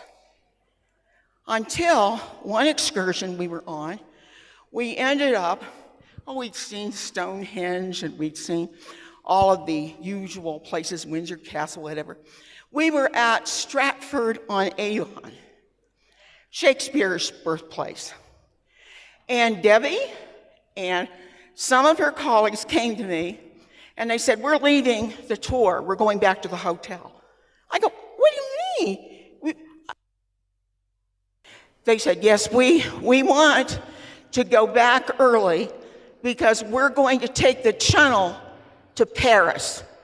Oh, I was like a mother hen. I thought, oh my word, will they be able, I felt, will they be able to negotiate this? Well, they left and they did Paris, and you'd have to ask Debbie about what happened in Paris. Unbelievable. So Debbie graduated, and this last 30 years, she's been in the field, as you've heard, many superintendencies, national presidential appointments, leading committees. So her journey has continued over these last 30 years. She's been thoroughly tested. She's been strengthened through struggle. She has instituted innovative programs like the one you heard this morning of native language at Window Rock. And she has experienced the future pull of destiny, which has brought her to this point today. Today, Debbie, is the first day of the rest of your life. And you're in good hands because wisdom sits in places. Wisdom sits here at Dene College, and you have come full circle. So while Dene College has also had many years of struggle and growth, triumphs and changes in leadership, one of whom, of course, was Debbie's father, there is yet miles to go. There's things to be done. There's development to be had. There's more people to be touched and incorporated. So there's a fitting quotation from a long ago president. I didn't even remember him. I'm not that old. It was John Quincy Adams. John Quincy Adams. And he said, if your actions inspire others to dream more, do more, become more, you are a leader. And you, Dr. Jackson-Dennison, are that leader. Are all of that and more. And now we begin the next 30 years. And with that, it's the ending of an era, the turning of a new page. I want to thank you for the honor of being with you today and for learning more from you than I ever had to give from ASU. Thank you.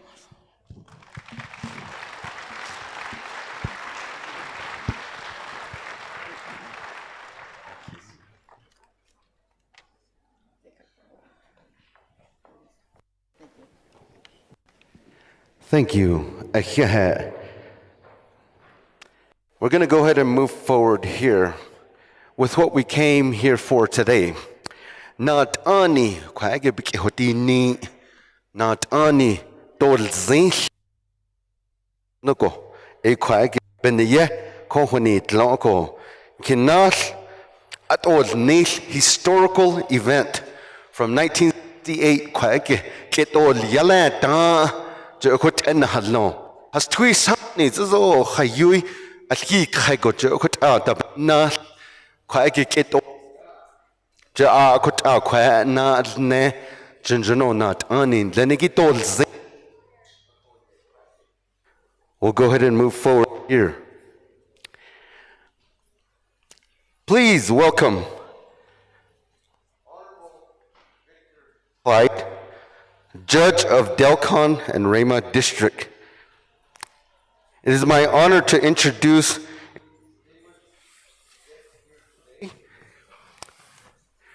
to administer the oath of office. Please welcome Honorable Victor Clyde.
Yate bina Donald's go. Che Yahid Victor J. Clyde in Shia. I don't land Shenigi touch it in Shido. Kitchini, Bashin, Twitchy, Nashido, Shin the Shanale. Aro Lukachiki, Ari Nahania, Bikinshnani, Marcy, Abel, Emaideshki, that. So, Kodoshi Yahe Shidol Arigi, Kagi Nanish, Bake Odi Negi, Ada, where at the head at sea. Aro in the Yahe Adol Zin, Asian with Yakwa, Huido Ah, Dian, the Na, which had Otze. Aro in the Igati dozing, Benia, what are the Yahe at evening?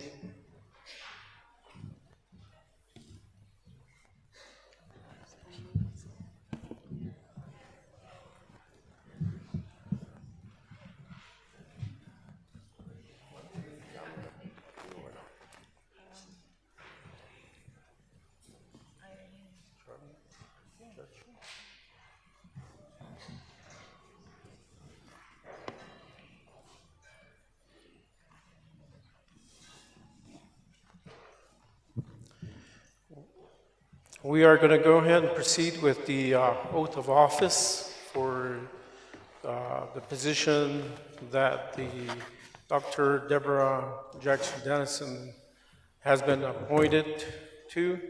So bear with us, and we'll go ahead. At this time, you may raise your right hand. I state your name. Deborah Jackson-Dennison. Do solemnly swear. Do solemnly swear. To uphold. To uphold. And abide by the laws of the Navajo Nation. And abide by the laws of the Navajo Nation. And Treaty of 1868. And Treaty of 1868. Between the Navajo Nation. Between the Navajo Nation. And the United States of America. And the United States of America. And would faithfully. And would faithfully. Execute the office of. Execute the office of. Denet College, Office of the President. Office of the President. Representing. Representing.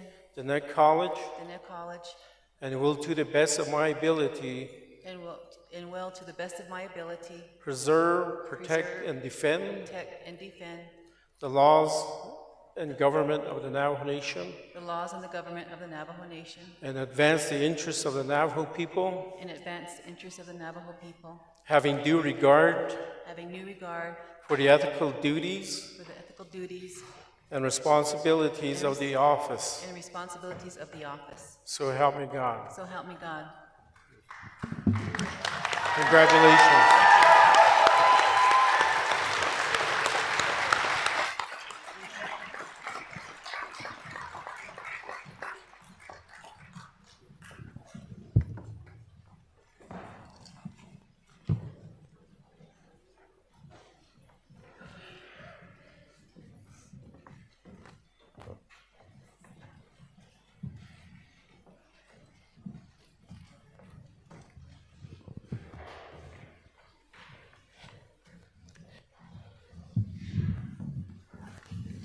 Test.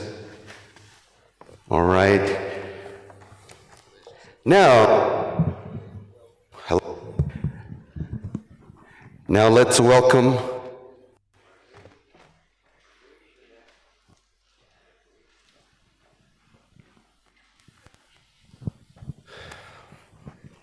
all right, Nana Sha'a. Welcome our new Dene College for the President Address. We honor our new President of the 19th President of Dene College, Dr. Deborah Dennison.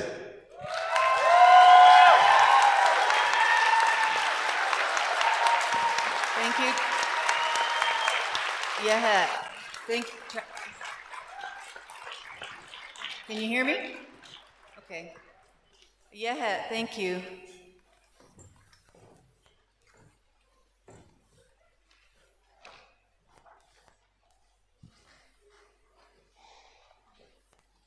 I need to get situated here. I'm a little rattled, I'll be honest.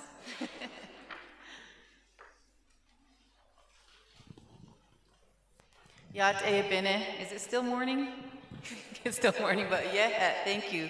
Thank you everyone for being here today. Thank you to my family and to all of you that have shown up today for me. Our Navajo Nation President, thank you for coming. And our Vice President, thank you for being here. She'e Deborah Jackson-Dennison Yanishya, Bilagana Nishlin, Kia'ani Bashishchin, Bilagana Dashache, Do Ashihi Dashanella. Good morning, honored elders, our Hatathli, respected members of the Board of Regents, distinguished guests, tribal leaders, faculty, staff, students, alumni, and my Window Rock High School classmates, community members, family, and many, many friends. It is a blessing and a deep honor to gather together on this meaningful day for Dene College and for our people.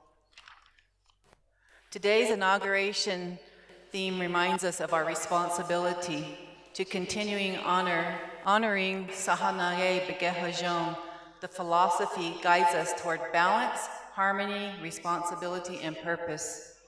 It reminds us that in all we do, we must remain student-centered and student-focused. Students must remain the center of every decision we make, every program we design, every partnership we develop, every policy we implement. Our responsibility is to ensure students are supported intellectually, culturally, spiritually, and personally. I would like to begin by recognizing my family. Even though my sisters already did that, I just think it's important for me, because with their love, sacrifice, and guidance that shaped the foundation of who I am today. I honor my mother, happy birthday, Mom, Stephanie Jackson, whose quiet strength supported my father's vision and commitment to Dene education.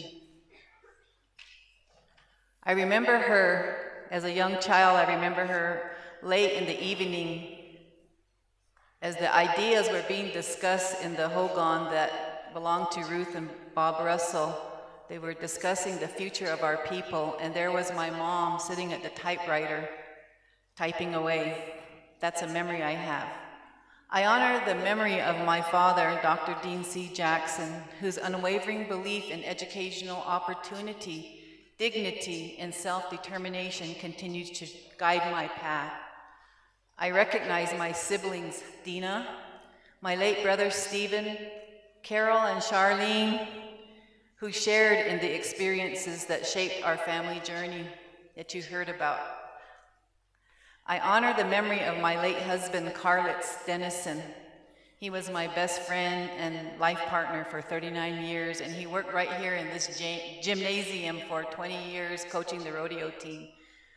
It was a little hard to come back in here yesterday when they were setting up because I have so many memories of being in here and just hanging out and doing all kinds of things, both as a student and as a wife of him working here. We shared many, many memories here at Dene College, including, as my sisters discussed, our traditional Navajo wedding that was held at the Ned Hatofley Center, Hogan inside. It was the most beautiful wedding. Together we raised our children here, Kyle, Devin, and Cassidy, from the beginning years of their life here in Saline, before building our home near Tohatchee, a place known as Floating Mountain. And I see our family here, my sisters, Carl's sisters here. Thank you for being here and supporting me. I also acknowledge one of the greatest blessings in my life as my grandchildren, my Nullies, Kennedy, who's here today, and my grandson, Chris, their innocence reminds me daily why the work we do today matters for the future generations.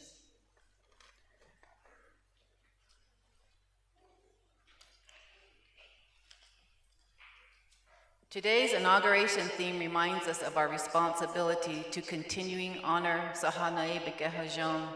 The philosophy guides us toward balance, harmony, responsibility, and purpose. It reminds us in all that we do, we must remain student-centered and student-focused, as I said.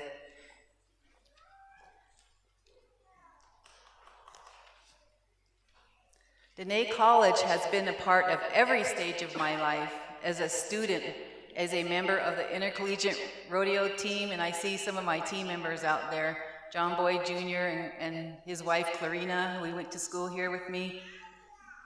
Oh, and Melvin Jackson, my Uncle Melvin. I have a lot of stories about our time going here.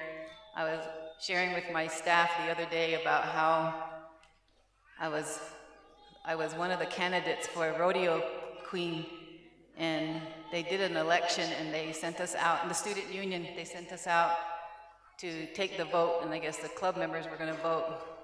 And I came back in, and the look on my Uncle Melvin's face was like, I wonder what he's looking at me like that for. He came over and he whispered in my ear, Carl didn't vote for you. But you won anyway. So I asked Carl, why didn't you vote for me? He says, because you're a real cowgirl, and real cowgirls aren't rodeo queens. So I also want to acknowledge the many faculty and staff who influenced my journey and the journeys of so many students here today and so many future students. Their dedication created opportunities that continue to impact lives today. Education continues far beyond the classroom.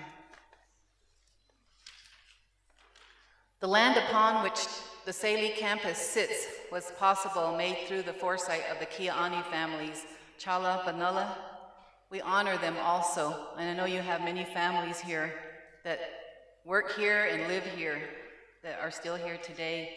We honor the founders of Navajo Community College, the elders, the leaders, the educators, the medicine people, and families who believed education should be strengthened, should strengthen identity, dignity, and self-determination. Through prayer, courage, and perseverance, Navajo Community College was established in 1968. Their work was an act of sovereignty, an act of hope, and an act of love for generations that they may never meet, and they have never met. They planted seeds for a future they trusted would come. Now, some of you may, besides the stories that my sister told, I'm going to share some personal stories that led me to this place other than my education and why I went into the field of education besides reading my dad's books and working with them. But most of you know that our family was has been a huge rodeo family all of our lives. My siblings and I were raised around rodeo all of our lives. We spent countless hours traveling to rodeos across the country and throughout the Navajo Nation. We learned responsibility at an early age. We learned discipline. We learned courage. We learned that when you fall, you get back up again. Those experiences shaped our resilience and our perseverance and our sense of responsibility to one another. Today, I would like to share 2 pivotal moments in my life that I know helped place me here today at as the 19th president of the Navajo College. These experiences helped shape my understanding of justice, perseverance, responsibility, and purpose. They helped me understand why education matters. They helped me understand why the work of this institution is so important. And some of you may have heard me tell this story because I know you've been in some of my presentations before. But one of the first things I always remember of why I stuck so closely with my dad growing up was because of an incident that happened. And it's a sad story that I'll share with you, but it really made me want to do better for our people. It was a hot 4th of July in Flagstaff, Arizona, when my sister Carol and I were riding our horses in the rodeo arena in the morning and joined what young girls do on horses and what we often did. We felt confident, we felt proud, we felt safe, and our father was riding right behind us, watching over us as he always did. Without warning, a man approached and began speaking to us in a harsh and angry way. His language was loud. It was ugly. It was filled with disrespect. He told us to get out of the arena in a way that made us feel confused and afraid. Our father calmly rode forward and asked the man to speak respectfully to his daughters, and then we would leave. My father spoke with dignity. He spoke as a father just protecting his children. Instead, the situation it's escalated very quickly. Before I fully understood what was happening, the man threw his rope around my father and pulled him violently from his horse. My father was beaten with ropes as he tried to protect us. I remember shouting, the fear, the confusion. I remember screaming for help, hoping someone would stop what was happening. And then the police arrived. I believed everything would be finally okay. I believed they would see what had happened. Instead, I watched as they arrested my father. The man told the officers my father was just another drunk Indian. And the police simply believed him. I remember looking at my father bruised and hurt after he had only tried to protect us as his daughters. I remember wondering how someone doing the right thing could be treated as though he had no value. That moment stayed with me. It changed me forever. It helped me understand why education must honor identity, why education must strengthen self-worth, why education must empower individuals to know who they are and where they come from. Because when identity is weakened, confidence can be weakened. And when confidence is weakened, opportunity can be limited. The founders of this institution understood this deeply and this treatment, and they understood this is why we needed a place to educate in the way they believed we needed to be educated. They believed education must strengthen identity, culture, language, and dignity. That vision continues today at Navajo College.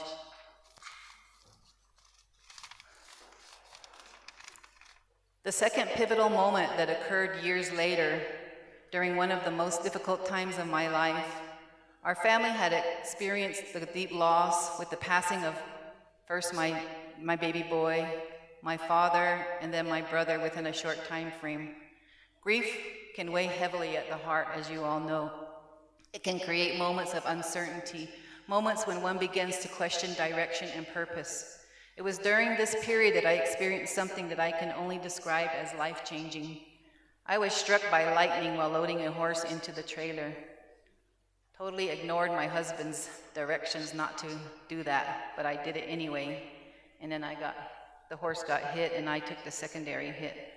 Like is shown in the cartoons, the beam of zigzag lightning flashed across my face and hit directly on the metal buckle of the halter on the horse. In that moment, time seemed to stand still.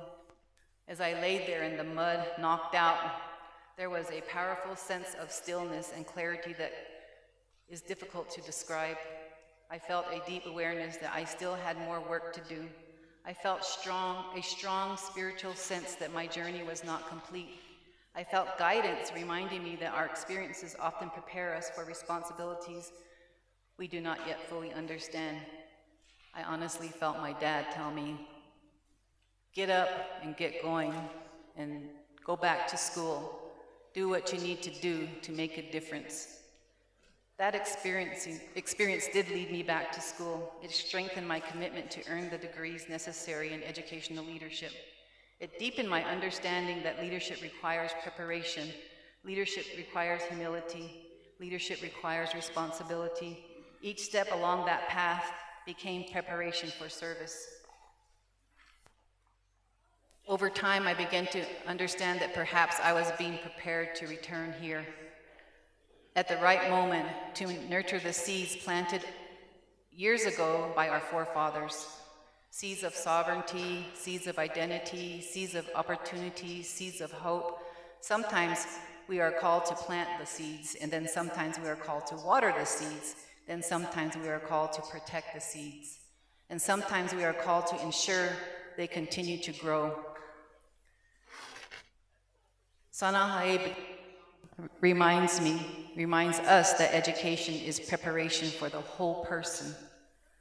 Through Nasahakes, we think. Through Nahata, we plan. Through Ina, we live our responsibilities. Through Sahasin, we reflect and learn. Through Ugla, we move forward with faith. And through Ayo'an, compassion and love remains at the center.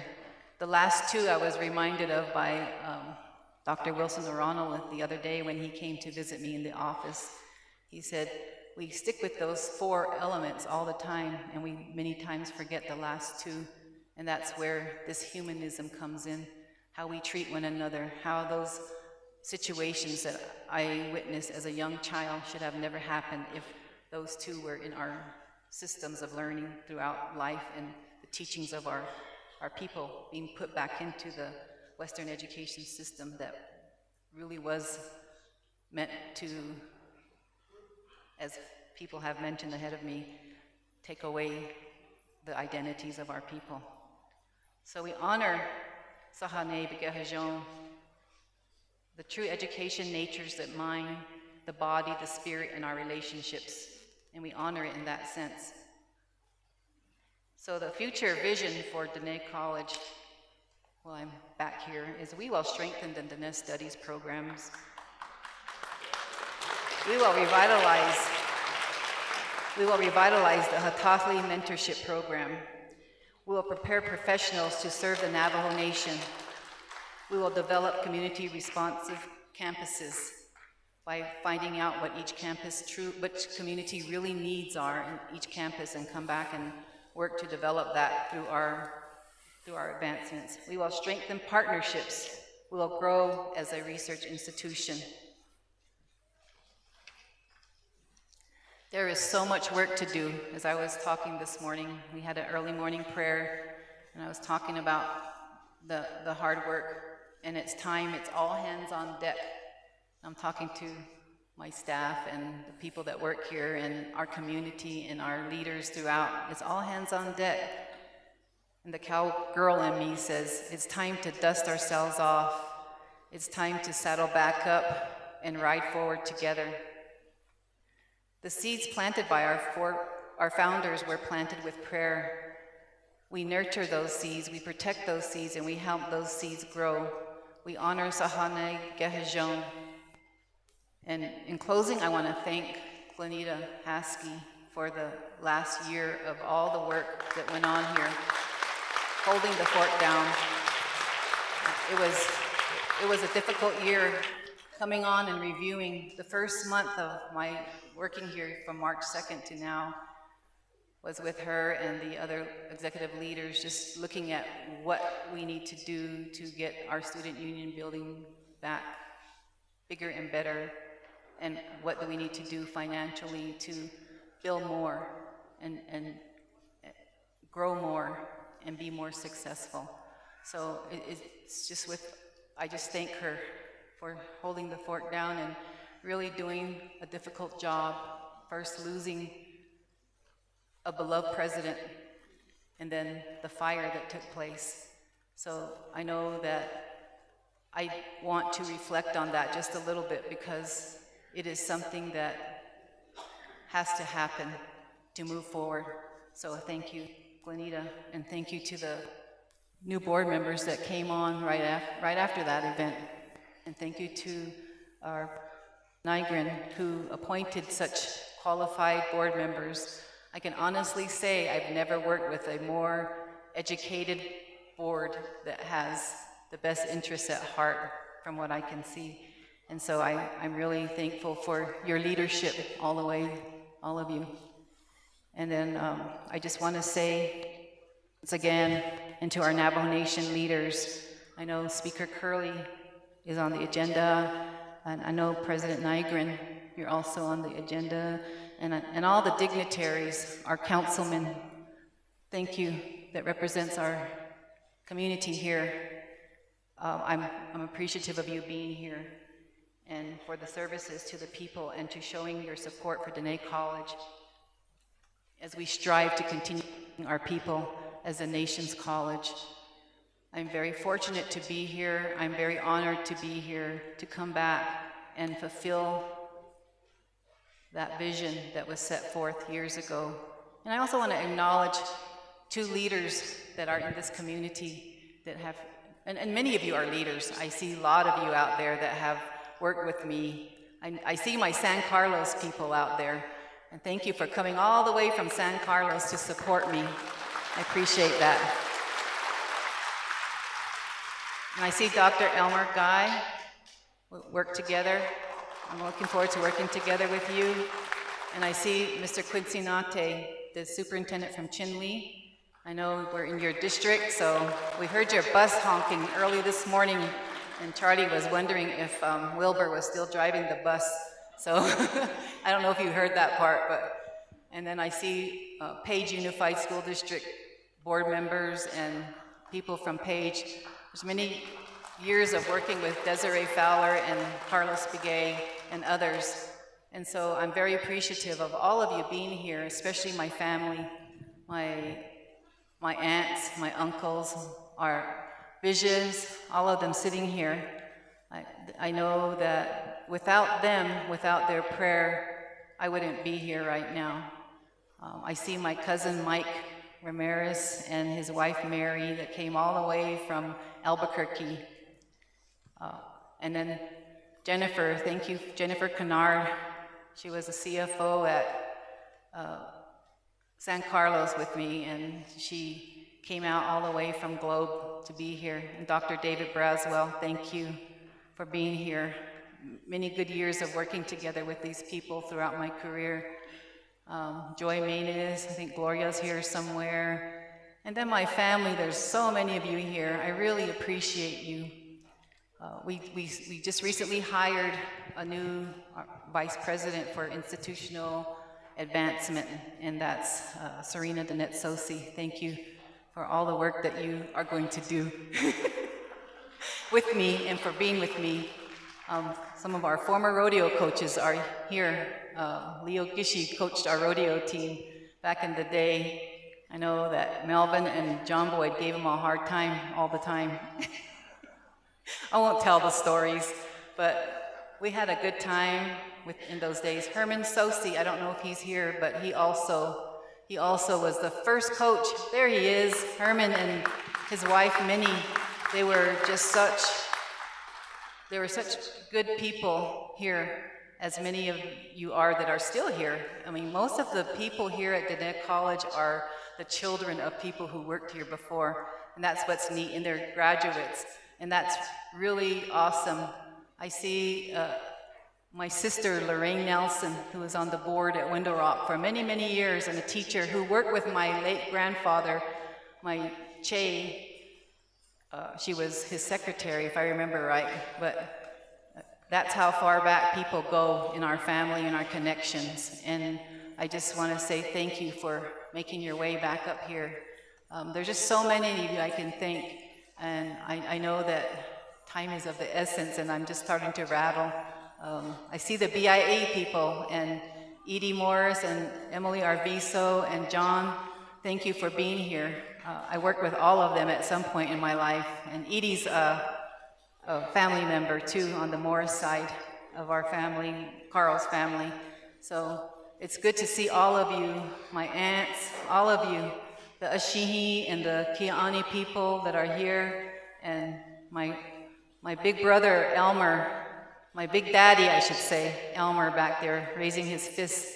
You know, it's really awesome to be here and see you all here and acknowledge you for the work that you did, not just with me and my family, but with our people before, our dads, my Uncle Jack and my dad, Dean, and Joanne. It's good to see you here, Diane, all of you. I just could name everybody in here, but it's going to take all day. So I really appreciate it, and I'm thankful again for this opportunity, and I accept this challenge. With all your help, we will succeed. Thank you.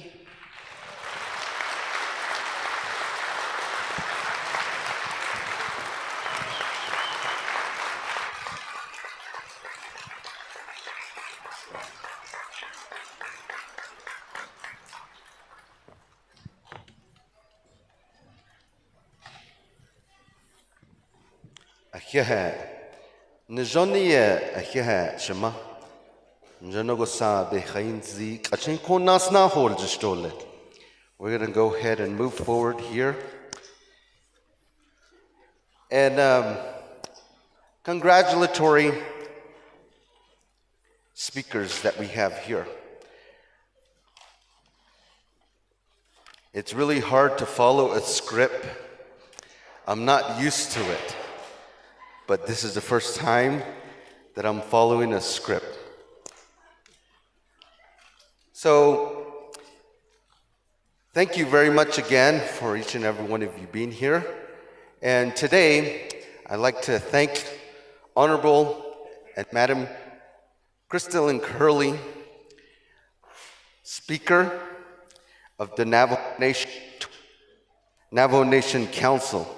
Unfortunately, she will not be here to join us, but in her place here today, we have Honorable,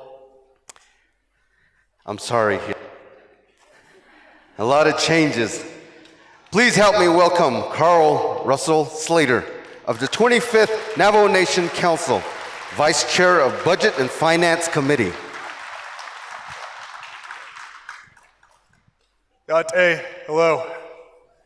I'm not Speaker Crystalline Curley, but on behalf of Speaker Curley, the 25th Navajo Nation Council, my colleagues who are here today, I see that we have Vice Chair Johnson. I know that we had Shema Delegate Crotty, Shema Delegate Helena Nesbegay, Delegate Curtis Yanito, and I apologize if we've missed anyone else.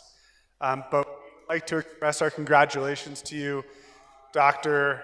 Deborah Jackson-Dennison, and express our gratitude for you assuming this position.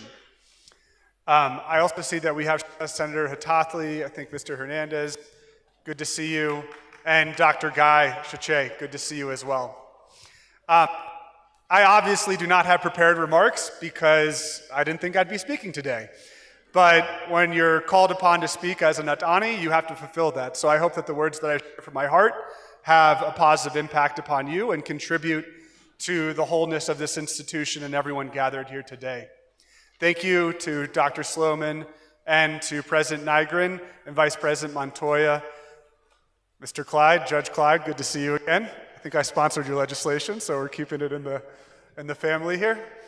Our families, kind of I think probably unbeknownst to me and you until this point, have woven together for decades, if not centuries at this point. When those Kiani women came over the mountain and came to mini farms, Round Rock, Tisto, Delon, Low Mountain, who knew that we would all be here today in this capacity doing this? But that word destiny has been mentioned a few times today. And this institution is intrinsically tied to the destiny of Diné, our Diné people, and to the Navajo Nation, which I think are two distinct things. One is the political apparatus, and the other is us that perpetuates our culture, our language, and our society. And I forgot to recognize Delegate, former First Lady Vicki Shirley. Thank you very much for being here and gracing us with your presence. A strong supporter and local yokel, just like me. So, you are fulfilling a personal destiny that has been decades in the making. But to me, it really is a manifestation of all the blessings and the seeds, like you've spoken before, that were planted to bring you and all of us here. There are some things we shouldn't change. These are not quaint artifacts of our past. What we're standing on right here. Bunna. These designs. The Peshastogi. This fire right here. Gish. That is the core and the burning fire of who we are. And some things should be immutable. And yet constantly in education, you're challenged to innovate, and somehow unlock new potential from places that have always had that eternal knowledge and wisdom. And that's what you're brought into. How do you create that future, contribute that legacy of leadership to our people, creating leaders? Speaker Curley, graduate of Dennett College. Amazing.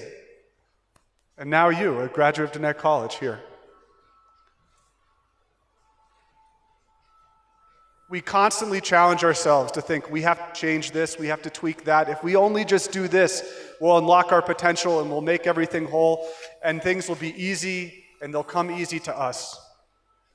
But that's not what our teachings are. That's not what our land tells us.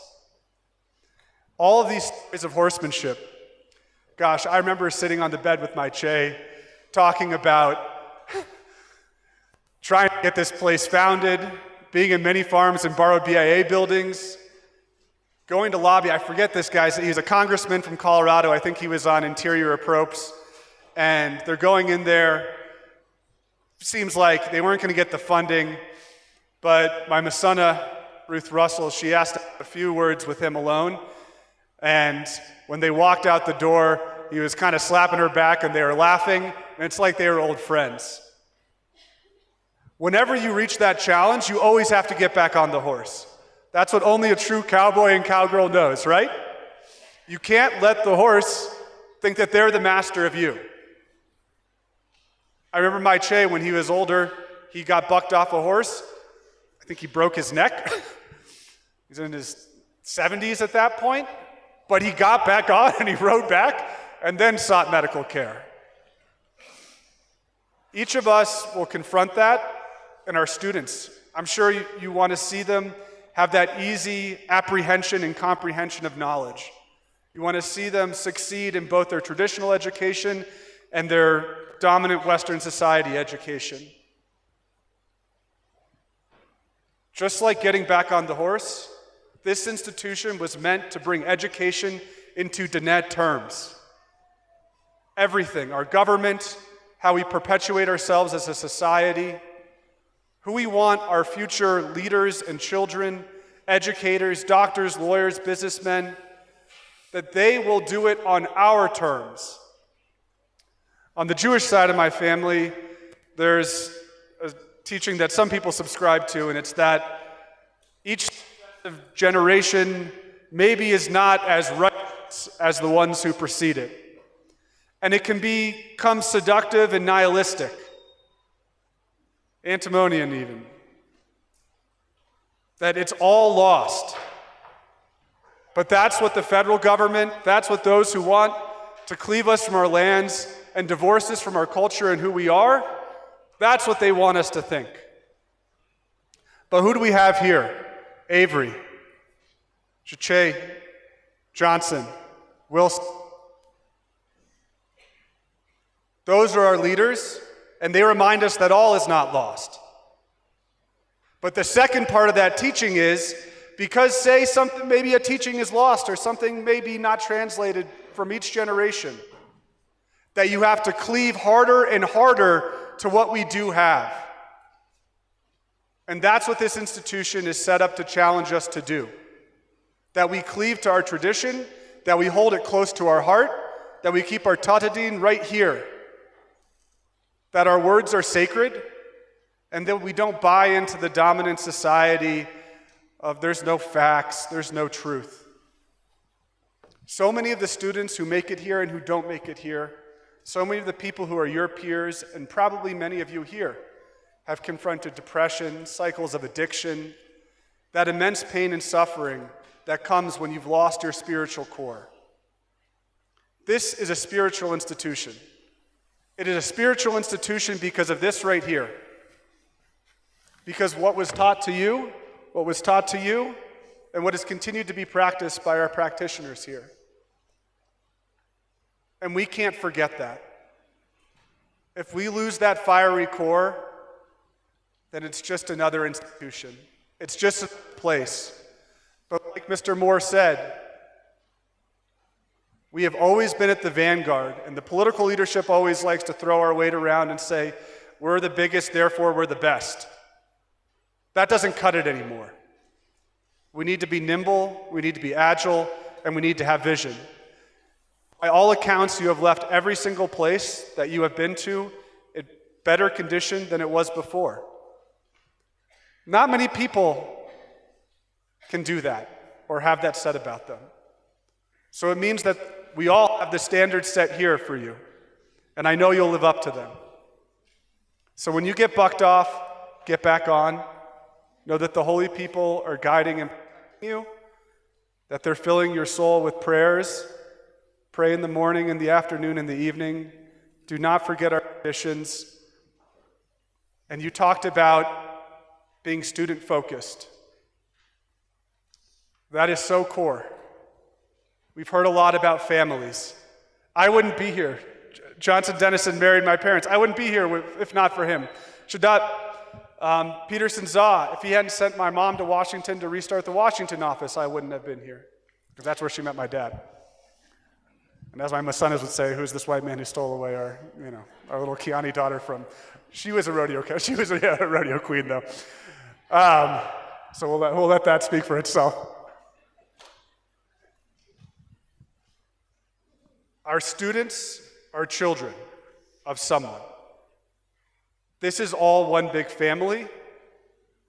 We're a family now today because we all were here in this ceremony. And we all have an obligation as leaders to perpetuate the founding creed, perhaps of us as people, but especially of this institution. I know that the Navajo Nation and Dinek College's brightest days are ahead of us, and I look forward to your leadership. Yeah.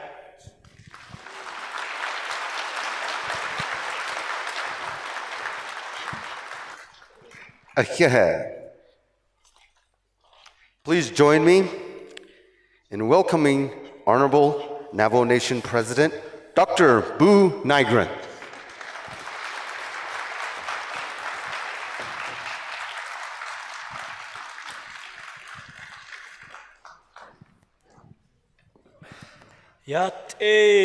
Anot en benen hidini de leto na so kregido horo isem jono da osado nanishnade anigi hehe ni de isem jono horo atrasata isem stand isem jono de yado na mado hon khano don jayat eho nanes trado bechen jeda yat eho nan zakes toye bansis kes kun jono dane yanan so Sani dazli sani dabigisin jono benantin yadat egi banses kesu da horosetta haudashi shalchin di dona kibna hegon di to sani yat egi da dolet unsoye horo khasetta do hehen hidini do anot en hoda hono sonigi eda no senigi do hit oshibeda egi arot to horosani salat soda no senigi ditanat agi dan da osagi hinan neshda sagi hehen dini dan hidini do let arot nat ani dan no senigi anot en hona hisot khanigi besh mahasaan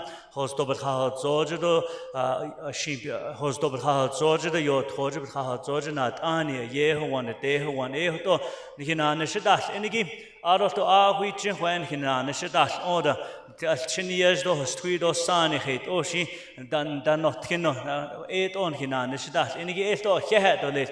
Arot Chenesti has Tanigi, at Sede Behahol, Zizem, Slowman, Yat Dini to the Yat Benedo, a hair, dot Awin Zaran and Death Kiddo, Shaka deal Roteshama, the Hoja the neck collars, because Anagin get a dish, no A Arge, Nana, Shidi Lichtino.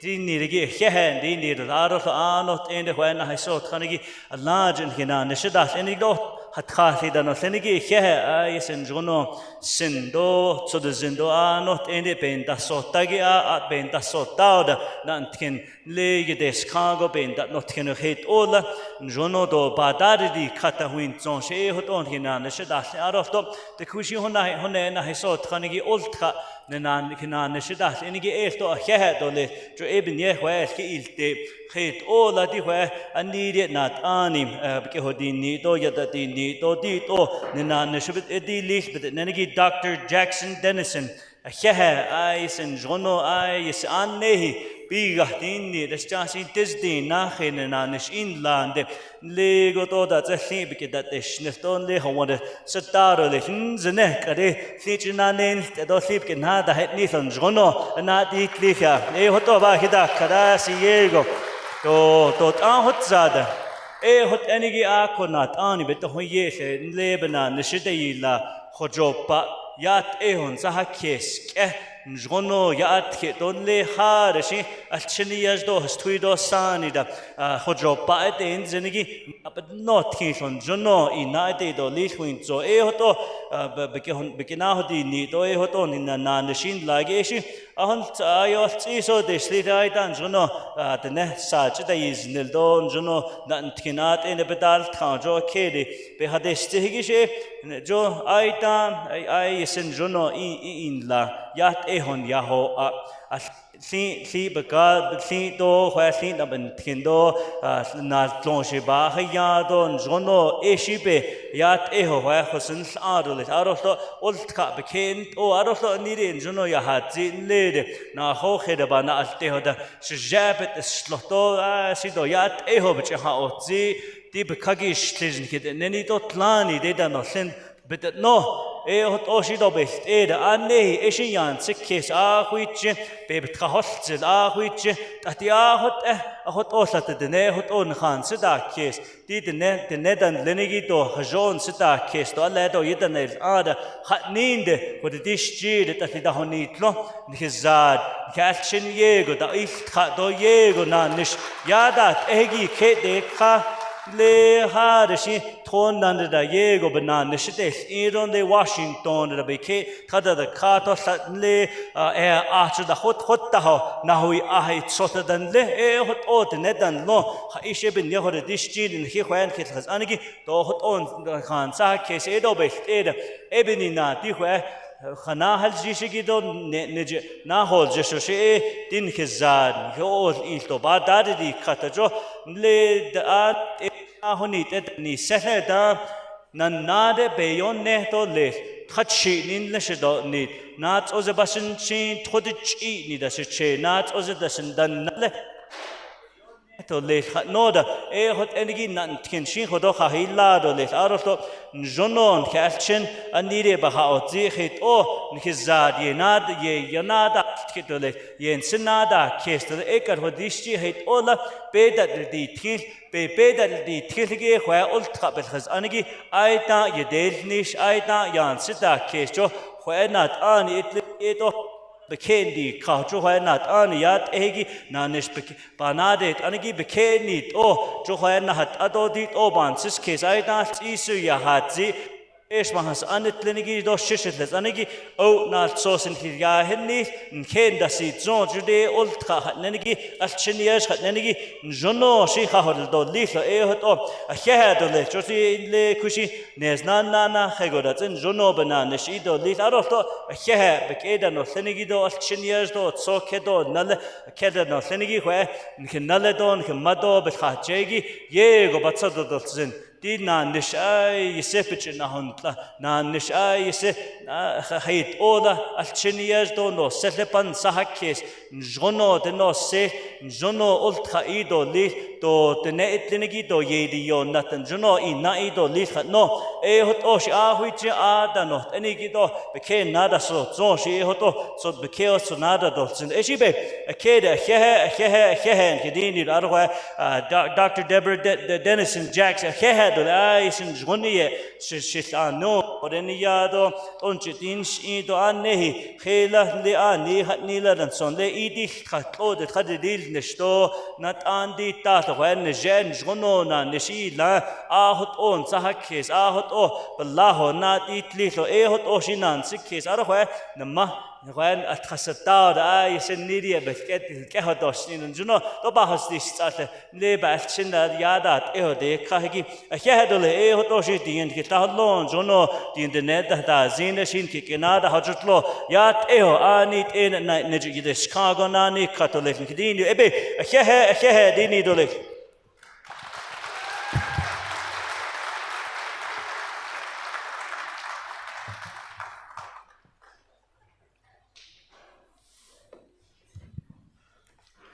أكيه ساديات أهجي بخاوت زيجي جاي كواجن نجنو أهد thank you very much أكيه.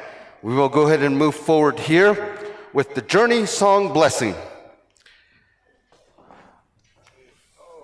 We invite Dr. Wilson Aronoth to offer the Journey Song Blessing, followed by Dr. David Naz, Dean of Diné Studies and Education at Diné College, who will give the benediction.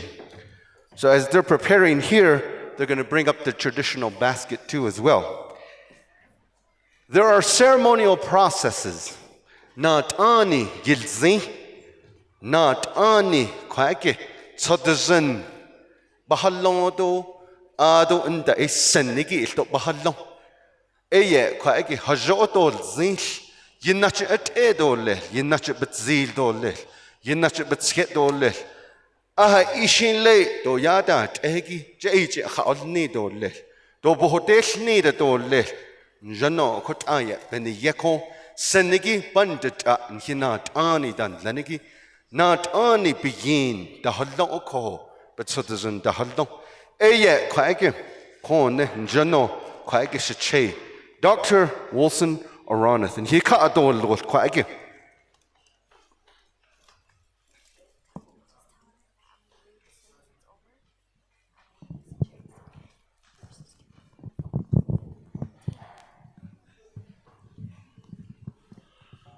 Oh, yat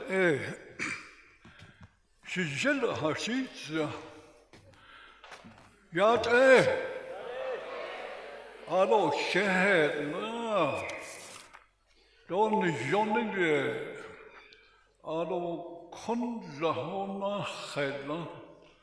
Kwedi ultan leni bishahotilia. Oko hot Shidaya Wilson Ronald Jr. in Shiela, not ille den Akishinste,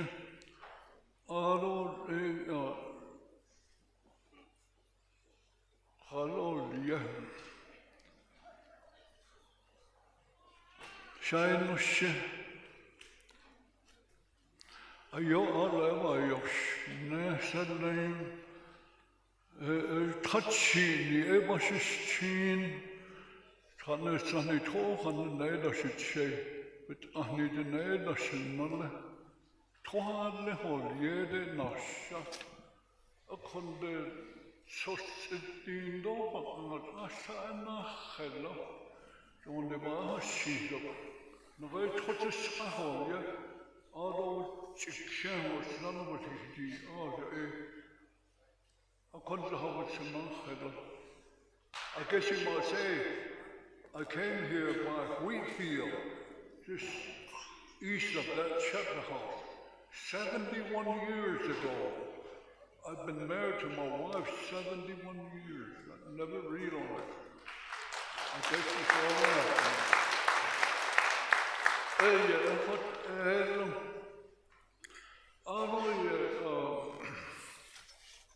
Die shenavlit begraven Mabel Jackson of Yao. Between 1949 and 1950, through ceremony, I met her great-grandma. Her great-grandma, Mabel Jackson, the youngest sister of that's Dean Jackson's mother, the sheep of grandma. I had a privilege to hold Deborah when I was just a little baby. I took her to a ceremony. Took her around the fireplace, ceremonial way. I could her sister. She grew up ceremonial, traditional ceremonial way. That's the main roots and foundation. So she got this job, I know she's going to do real good.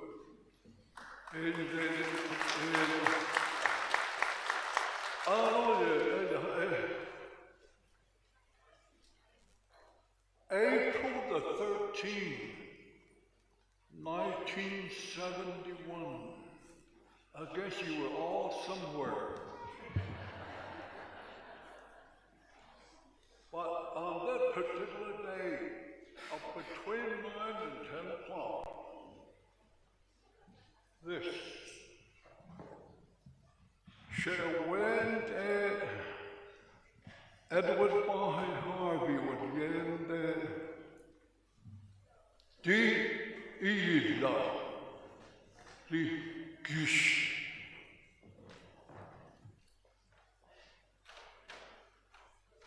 April the 13th, 1971, about 9 o'clock, it was used right here, right in front of the library, where that image of that corn stalk is. From that image of that corn stalk, about 10 feet south. And they sang a real beautiful traditional song. That's how this cottage was planned. So, not too long ago, I came to my mother's office and I was trying to tell her that. I said, "Deborah, your great gift, dort gift, the chisit gift, fashion gift, hatahoniya gift, instead Chahantini gish the kaho, the orya, Chahakes, Nahata, Ina, Shihasen, Ortla, Ayone, Hasta, 6. But I don't know why they left out Ortla, Ayone, a call. Sisna Jenna is in Sakes, Chortsil is Nahata, Dog Sid is Ilna, the Bensa Sihasen, Evna Etachet, Jesna or Dizzy, Chatin Dadanapa, or Glad, just all Hotel Chilla, Yone. In the college of philosophy, in some case, Nahata, Ilma, Shirsen, Ortla, Ayone, Hassan. I call 1968, then the college, Navajo Community College,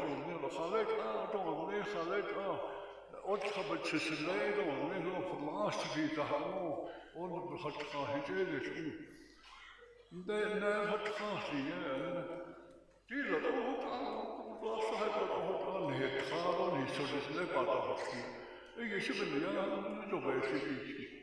Shot and then he clearly, they steamed out, they squeezed it out of there, he said. So that's how they got our brother, and you can't eat, they steamed it on. Yazi became my grandpa, mini farm, able to look at other night, kitten there, not done, in Slavia. Then Kocha has Tabati, Kocha not asking out of soon. Did a neck of all a Washington, Hidini, Salat Din, a Din, Nahati, Besotty. Did call now, not I, we are a Chilean Sicari, the old yet, not asking, not asking. Eolian Sakis, where Tolkien schemes on it, Editha, Elhata,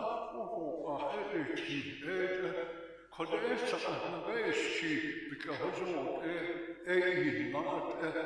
none of the zone Kode, a Yastok is, but Kado Adi Heska, she has said, Naki, she has said, she has said, Kodum bezonie o tlat kodi bezonie yon a kohstan kota desi a kota inta dito desoto so that the king Navajo Community College through this ceremony chanted a lot of people copy it.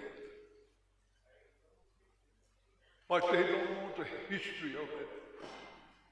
Maybe they know the prayer and song that goes with it. But one time I questioned it when I went to Window Rock, the library, in Sarkis, they didn't know one Sarkis, and I said, because I asked you need to use it on the prayer, or you ask what I don't just see the beginning, the Shinchini, a co a Bahatish,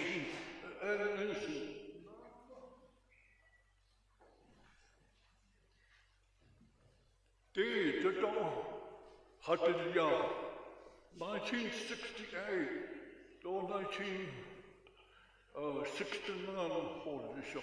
I see 1970. And I asked the first one, the Biscayos Kazakh,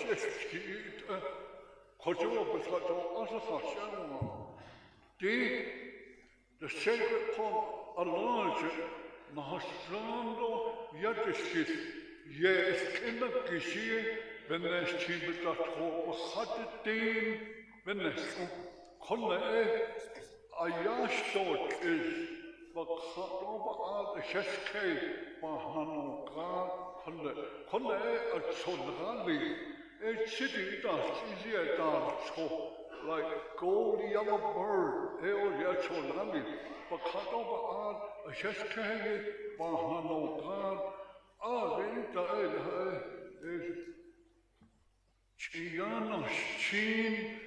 Not as a car, are a Chianashi, Kota, Benisco, did all did Kota, a chap, which was no Tazi, which was did Kota art at the Taylor or in some case, not is not she has said, oh, not your where, but April 13, you zero only, the never outside, the never saw. Your great star, don't really star, you just star, Bashini star, Hatahonia star, Salam star, settle. Yes, now dance great star, don't not in the not dance star, don't not in the dance star, don't not in the not dance your star, don't not in the out in the say, 13 and Tandy star, baby, no star. Die conservator, Nahatchen, Unidos, which is over here. Oh, here is no Baham. A tea cut out, home road, Bama in the topic, it on my worship. I did the division of Navajo education. It started right here. Dean Jackson. If you look at Today's division of NavajoEducation.org, you won't believe it how it was started. A connection. Then they come that over the car on the university go to the Haditi, no, a deep back.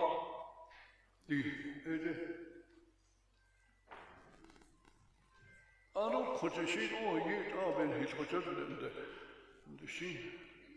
What was in the York or the cafe? Yeah, the layer has there. I see that's how we know.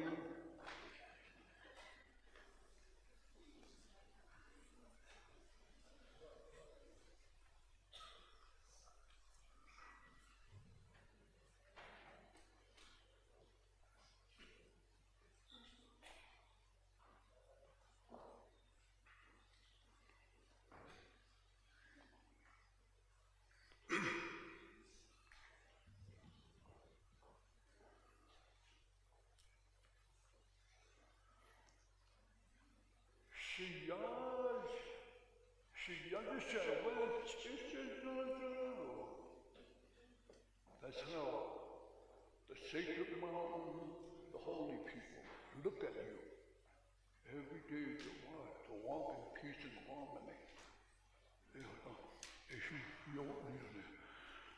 So my son and they begin.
Yesham. Yo, Shetley, Ya, Shetley, Ya, Shetley, Naok, Archesla, Otelia, Payaki, Yesham, Yotelia, Payaki, Yesham, Cheslandet, I, Payaki, Yesham, Andavaye Biyaki Yesha, Pega Hosoko Biyaki Yesha, Shekenakish.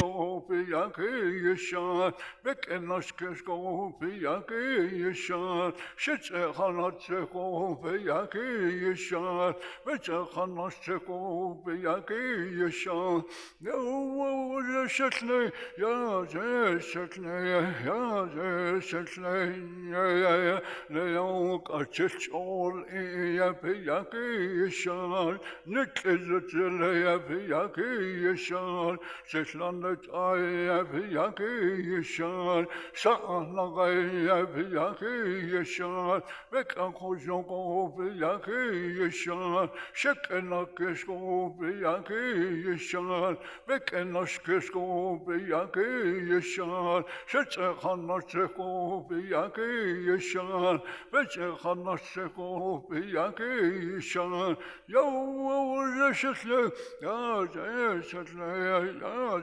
Shetley, Yo, Shetley, Ya Shetley, Ya Shetley, Yo.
Okay.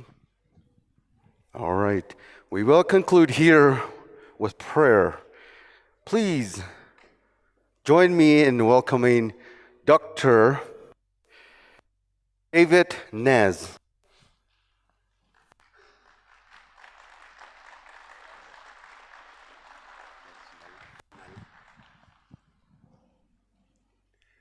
Yat Shikishna Trahosilo Adi Que, Nakano Yado and Kilonoson Que, Nata Ilia, Adon da Eshe, Maitish Gizni Tene, Ainslido, Todits Eni, E Pashishin, Do Kia Ani, E Tashinal, Hanarani, Tashichi, could over the ne. And Slay con lead, Talagoites Nahos do and has killed that the whole generate and little which a penny on which it go Adi Shiaho, Adi Isha, I don't watch a at the Trasataho. A other some of Nash Ashi Constatato. Wat oye, Asian hitch, there the dish, look. So there's an channel Nehikishi, Hanati, the sheet, and it's not as in shade. I have not what Abishnell, Nani, or she, it was then late or little. But or she at that deal, Nishako, Asian ne. Was on all late, Shumana Hassan, Yadishitra. At a so lagin here way, ni yaji, ni tlon and nadi nikun. I don't die Bishayot Kate, Ashki Bishayot Kate, 8. I don't die, not that Ishki, not that Sishki. And the other no, Charles Galish kicking, Charles Galit at 8. I don't die, Sisnajin. Sisnajin, so this logo, sleep the bensa, this now, this all a. Has it in there, has a case at she, has your one she. Your gray sashama, a son at leshama. Your day has a, told an a shin, hobbyard, not all grace key, not all suit 8, Tradin ski, stand it 8. Son away because her own. Digin the nails is ne has eaten Lana age on a ace on the ne. The quail all killing a begin al zisco. Tradin betal any bigage con so there's another dots a loco. Benashe a con and she ashed ne con also. Zono betrayata hot up at the horizon. Not the cat or little, he not ani. He not zins, not benahins in the loco. So there's then be a whole do send and lenigi da con be that I don't need. Yeah, Nahaya caught all her own, Zono Nahaya a baki needs and so he begin the net and not seen it, I not so much. I didn't it at just lenic, it ain't no eat on hard Hashia. I don't lay in Kishna has other Scone. Nika not Nazla that's what you call it. Was wrong when not has on na di could all go I thought and Shenalique and Donut better say that not honest chain con Latin had a has credo that been not with all and Zono da Ilian Nejo Hoteshi on Zononia Ben Kitna holds all in Zono he not in that case Nicky not tin. Niho are not hina, Nasa date 8 on some of the side, even Nation long con a horizon or little. They says a horizon, the Caden horizon, the Yai horizon, the Kiki horizon, ne not arts horizon, ne za horizon. Shana Rebek a horizon, Trading a Tibuka, que nanil that on some of the snow. Deba ha shada no cos, ne, yas ne, the hotigin day. Could it was on dolly? Was on a hustly, was on a hustly, was on a hustly.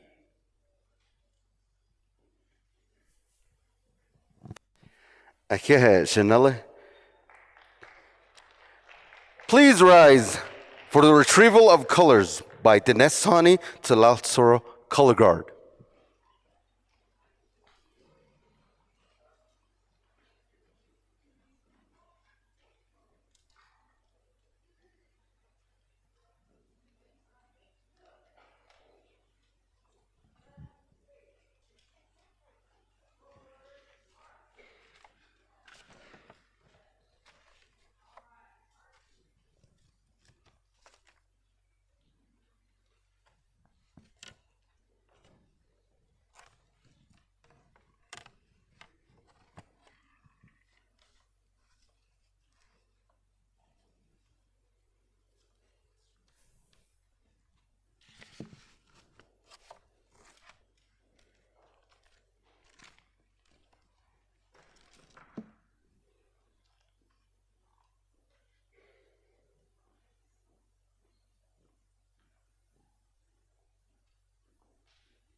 Recessional here by Avery Denny to retrieve the basket and the gish.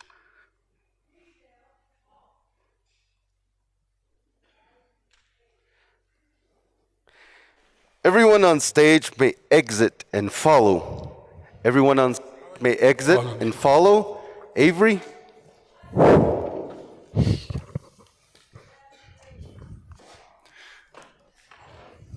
Michael Jackson, Mike. Thank you very much for each and every one of you.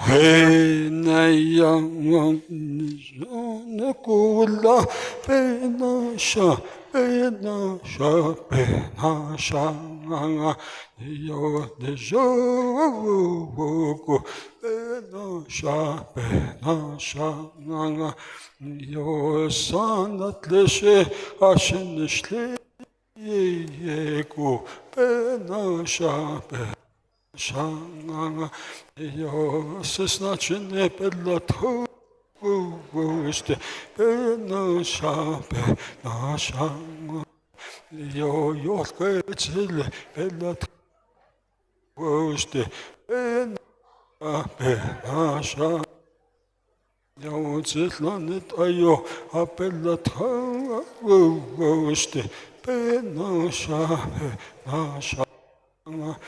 Yo sana gaye hoşone apellatım işte naş yo kaso işte naşa yo dot jitsile apellatım naşa naş yo zitlanet ayo appellato woste no shama yo sana gaye peke hojone appellato woste no shama yo rokoslite appellato woste no shama Shanganga, the yote chile appellato woste, no shanganga, the yo zitlanet ayo appellato woste, no shanganga, yo sana gaye pica hojone appellato woste. Nasha, Niyo, the Benetza, Bellato, Woste, Benasha, Niyo, Passion, the Sille, Abellato, Woste, Benasha, Niyo, Zinnet Ayo, Woste, Benasha, Shanganga.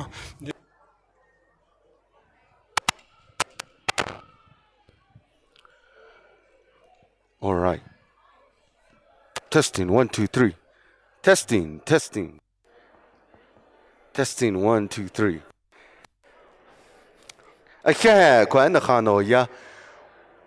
For all our guests here, we will have food available at the cafeteria. You can eat there at the cafeteria, or you can pick up your food and come back here. So food will be available.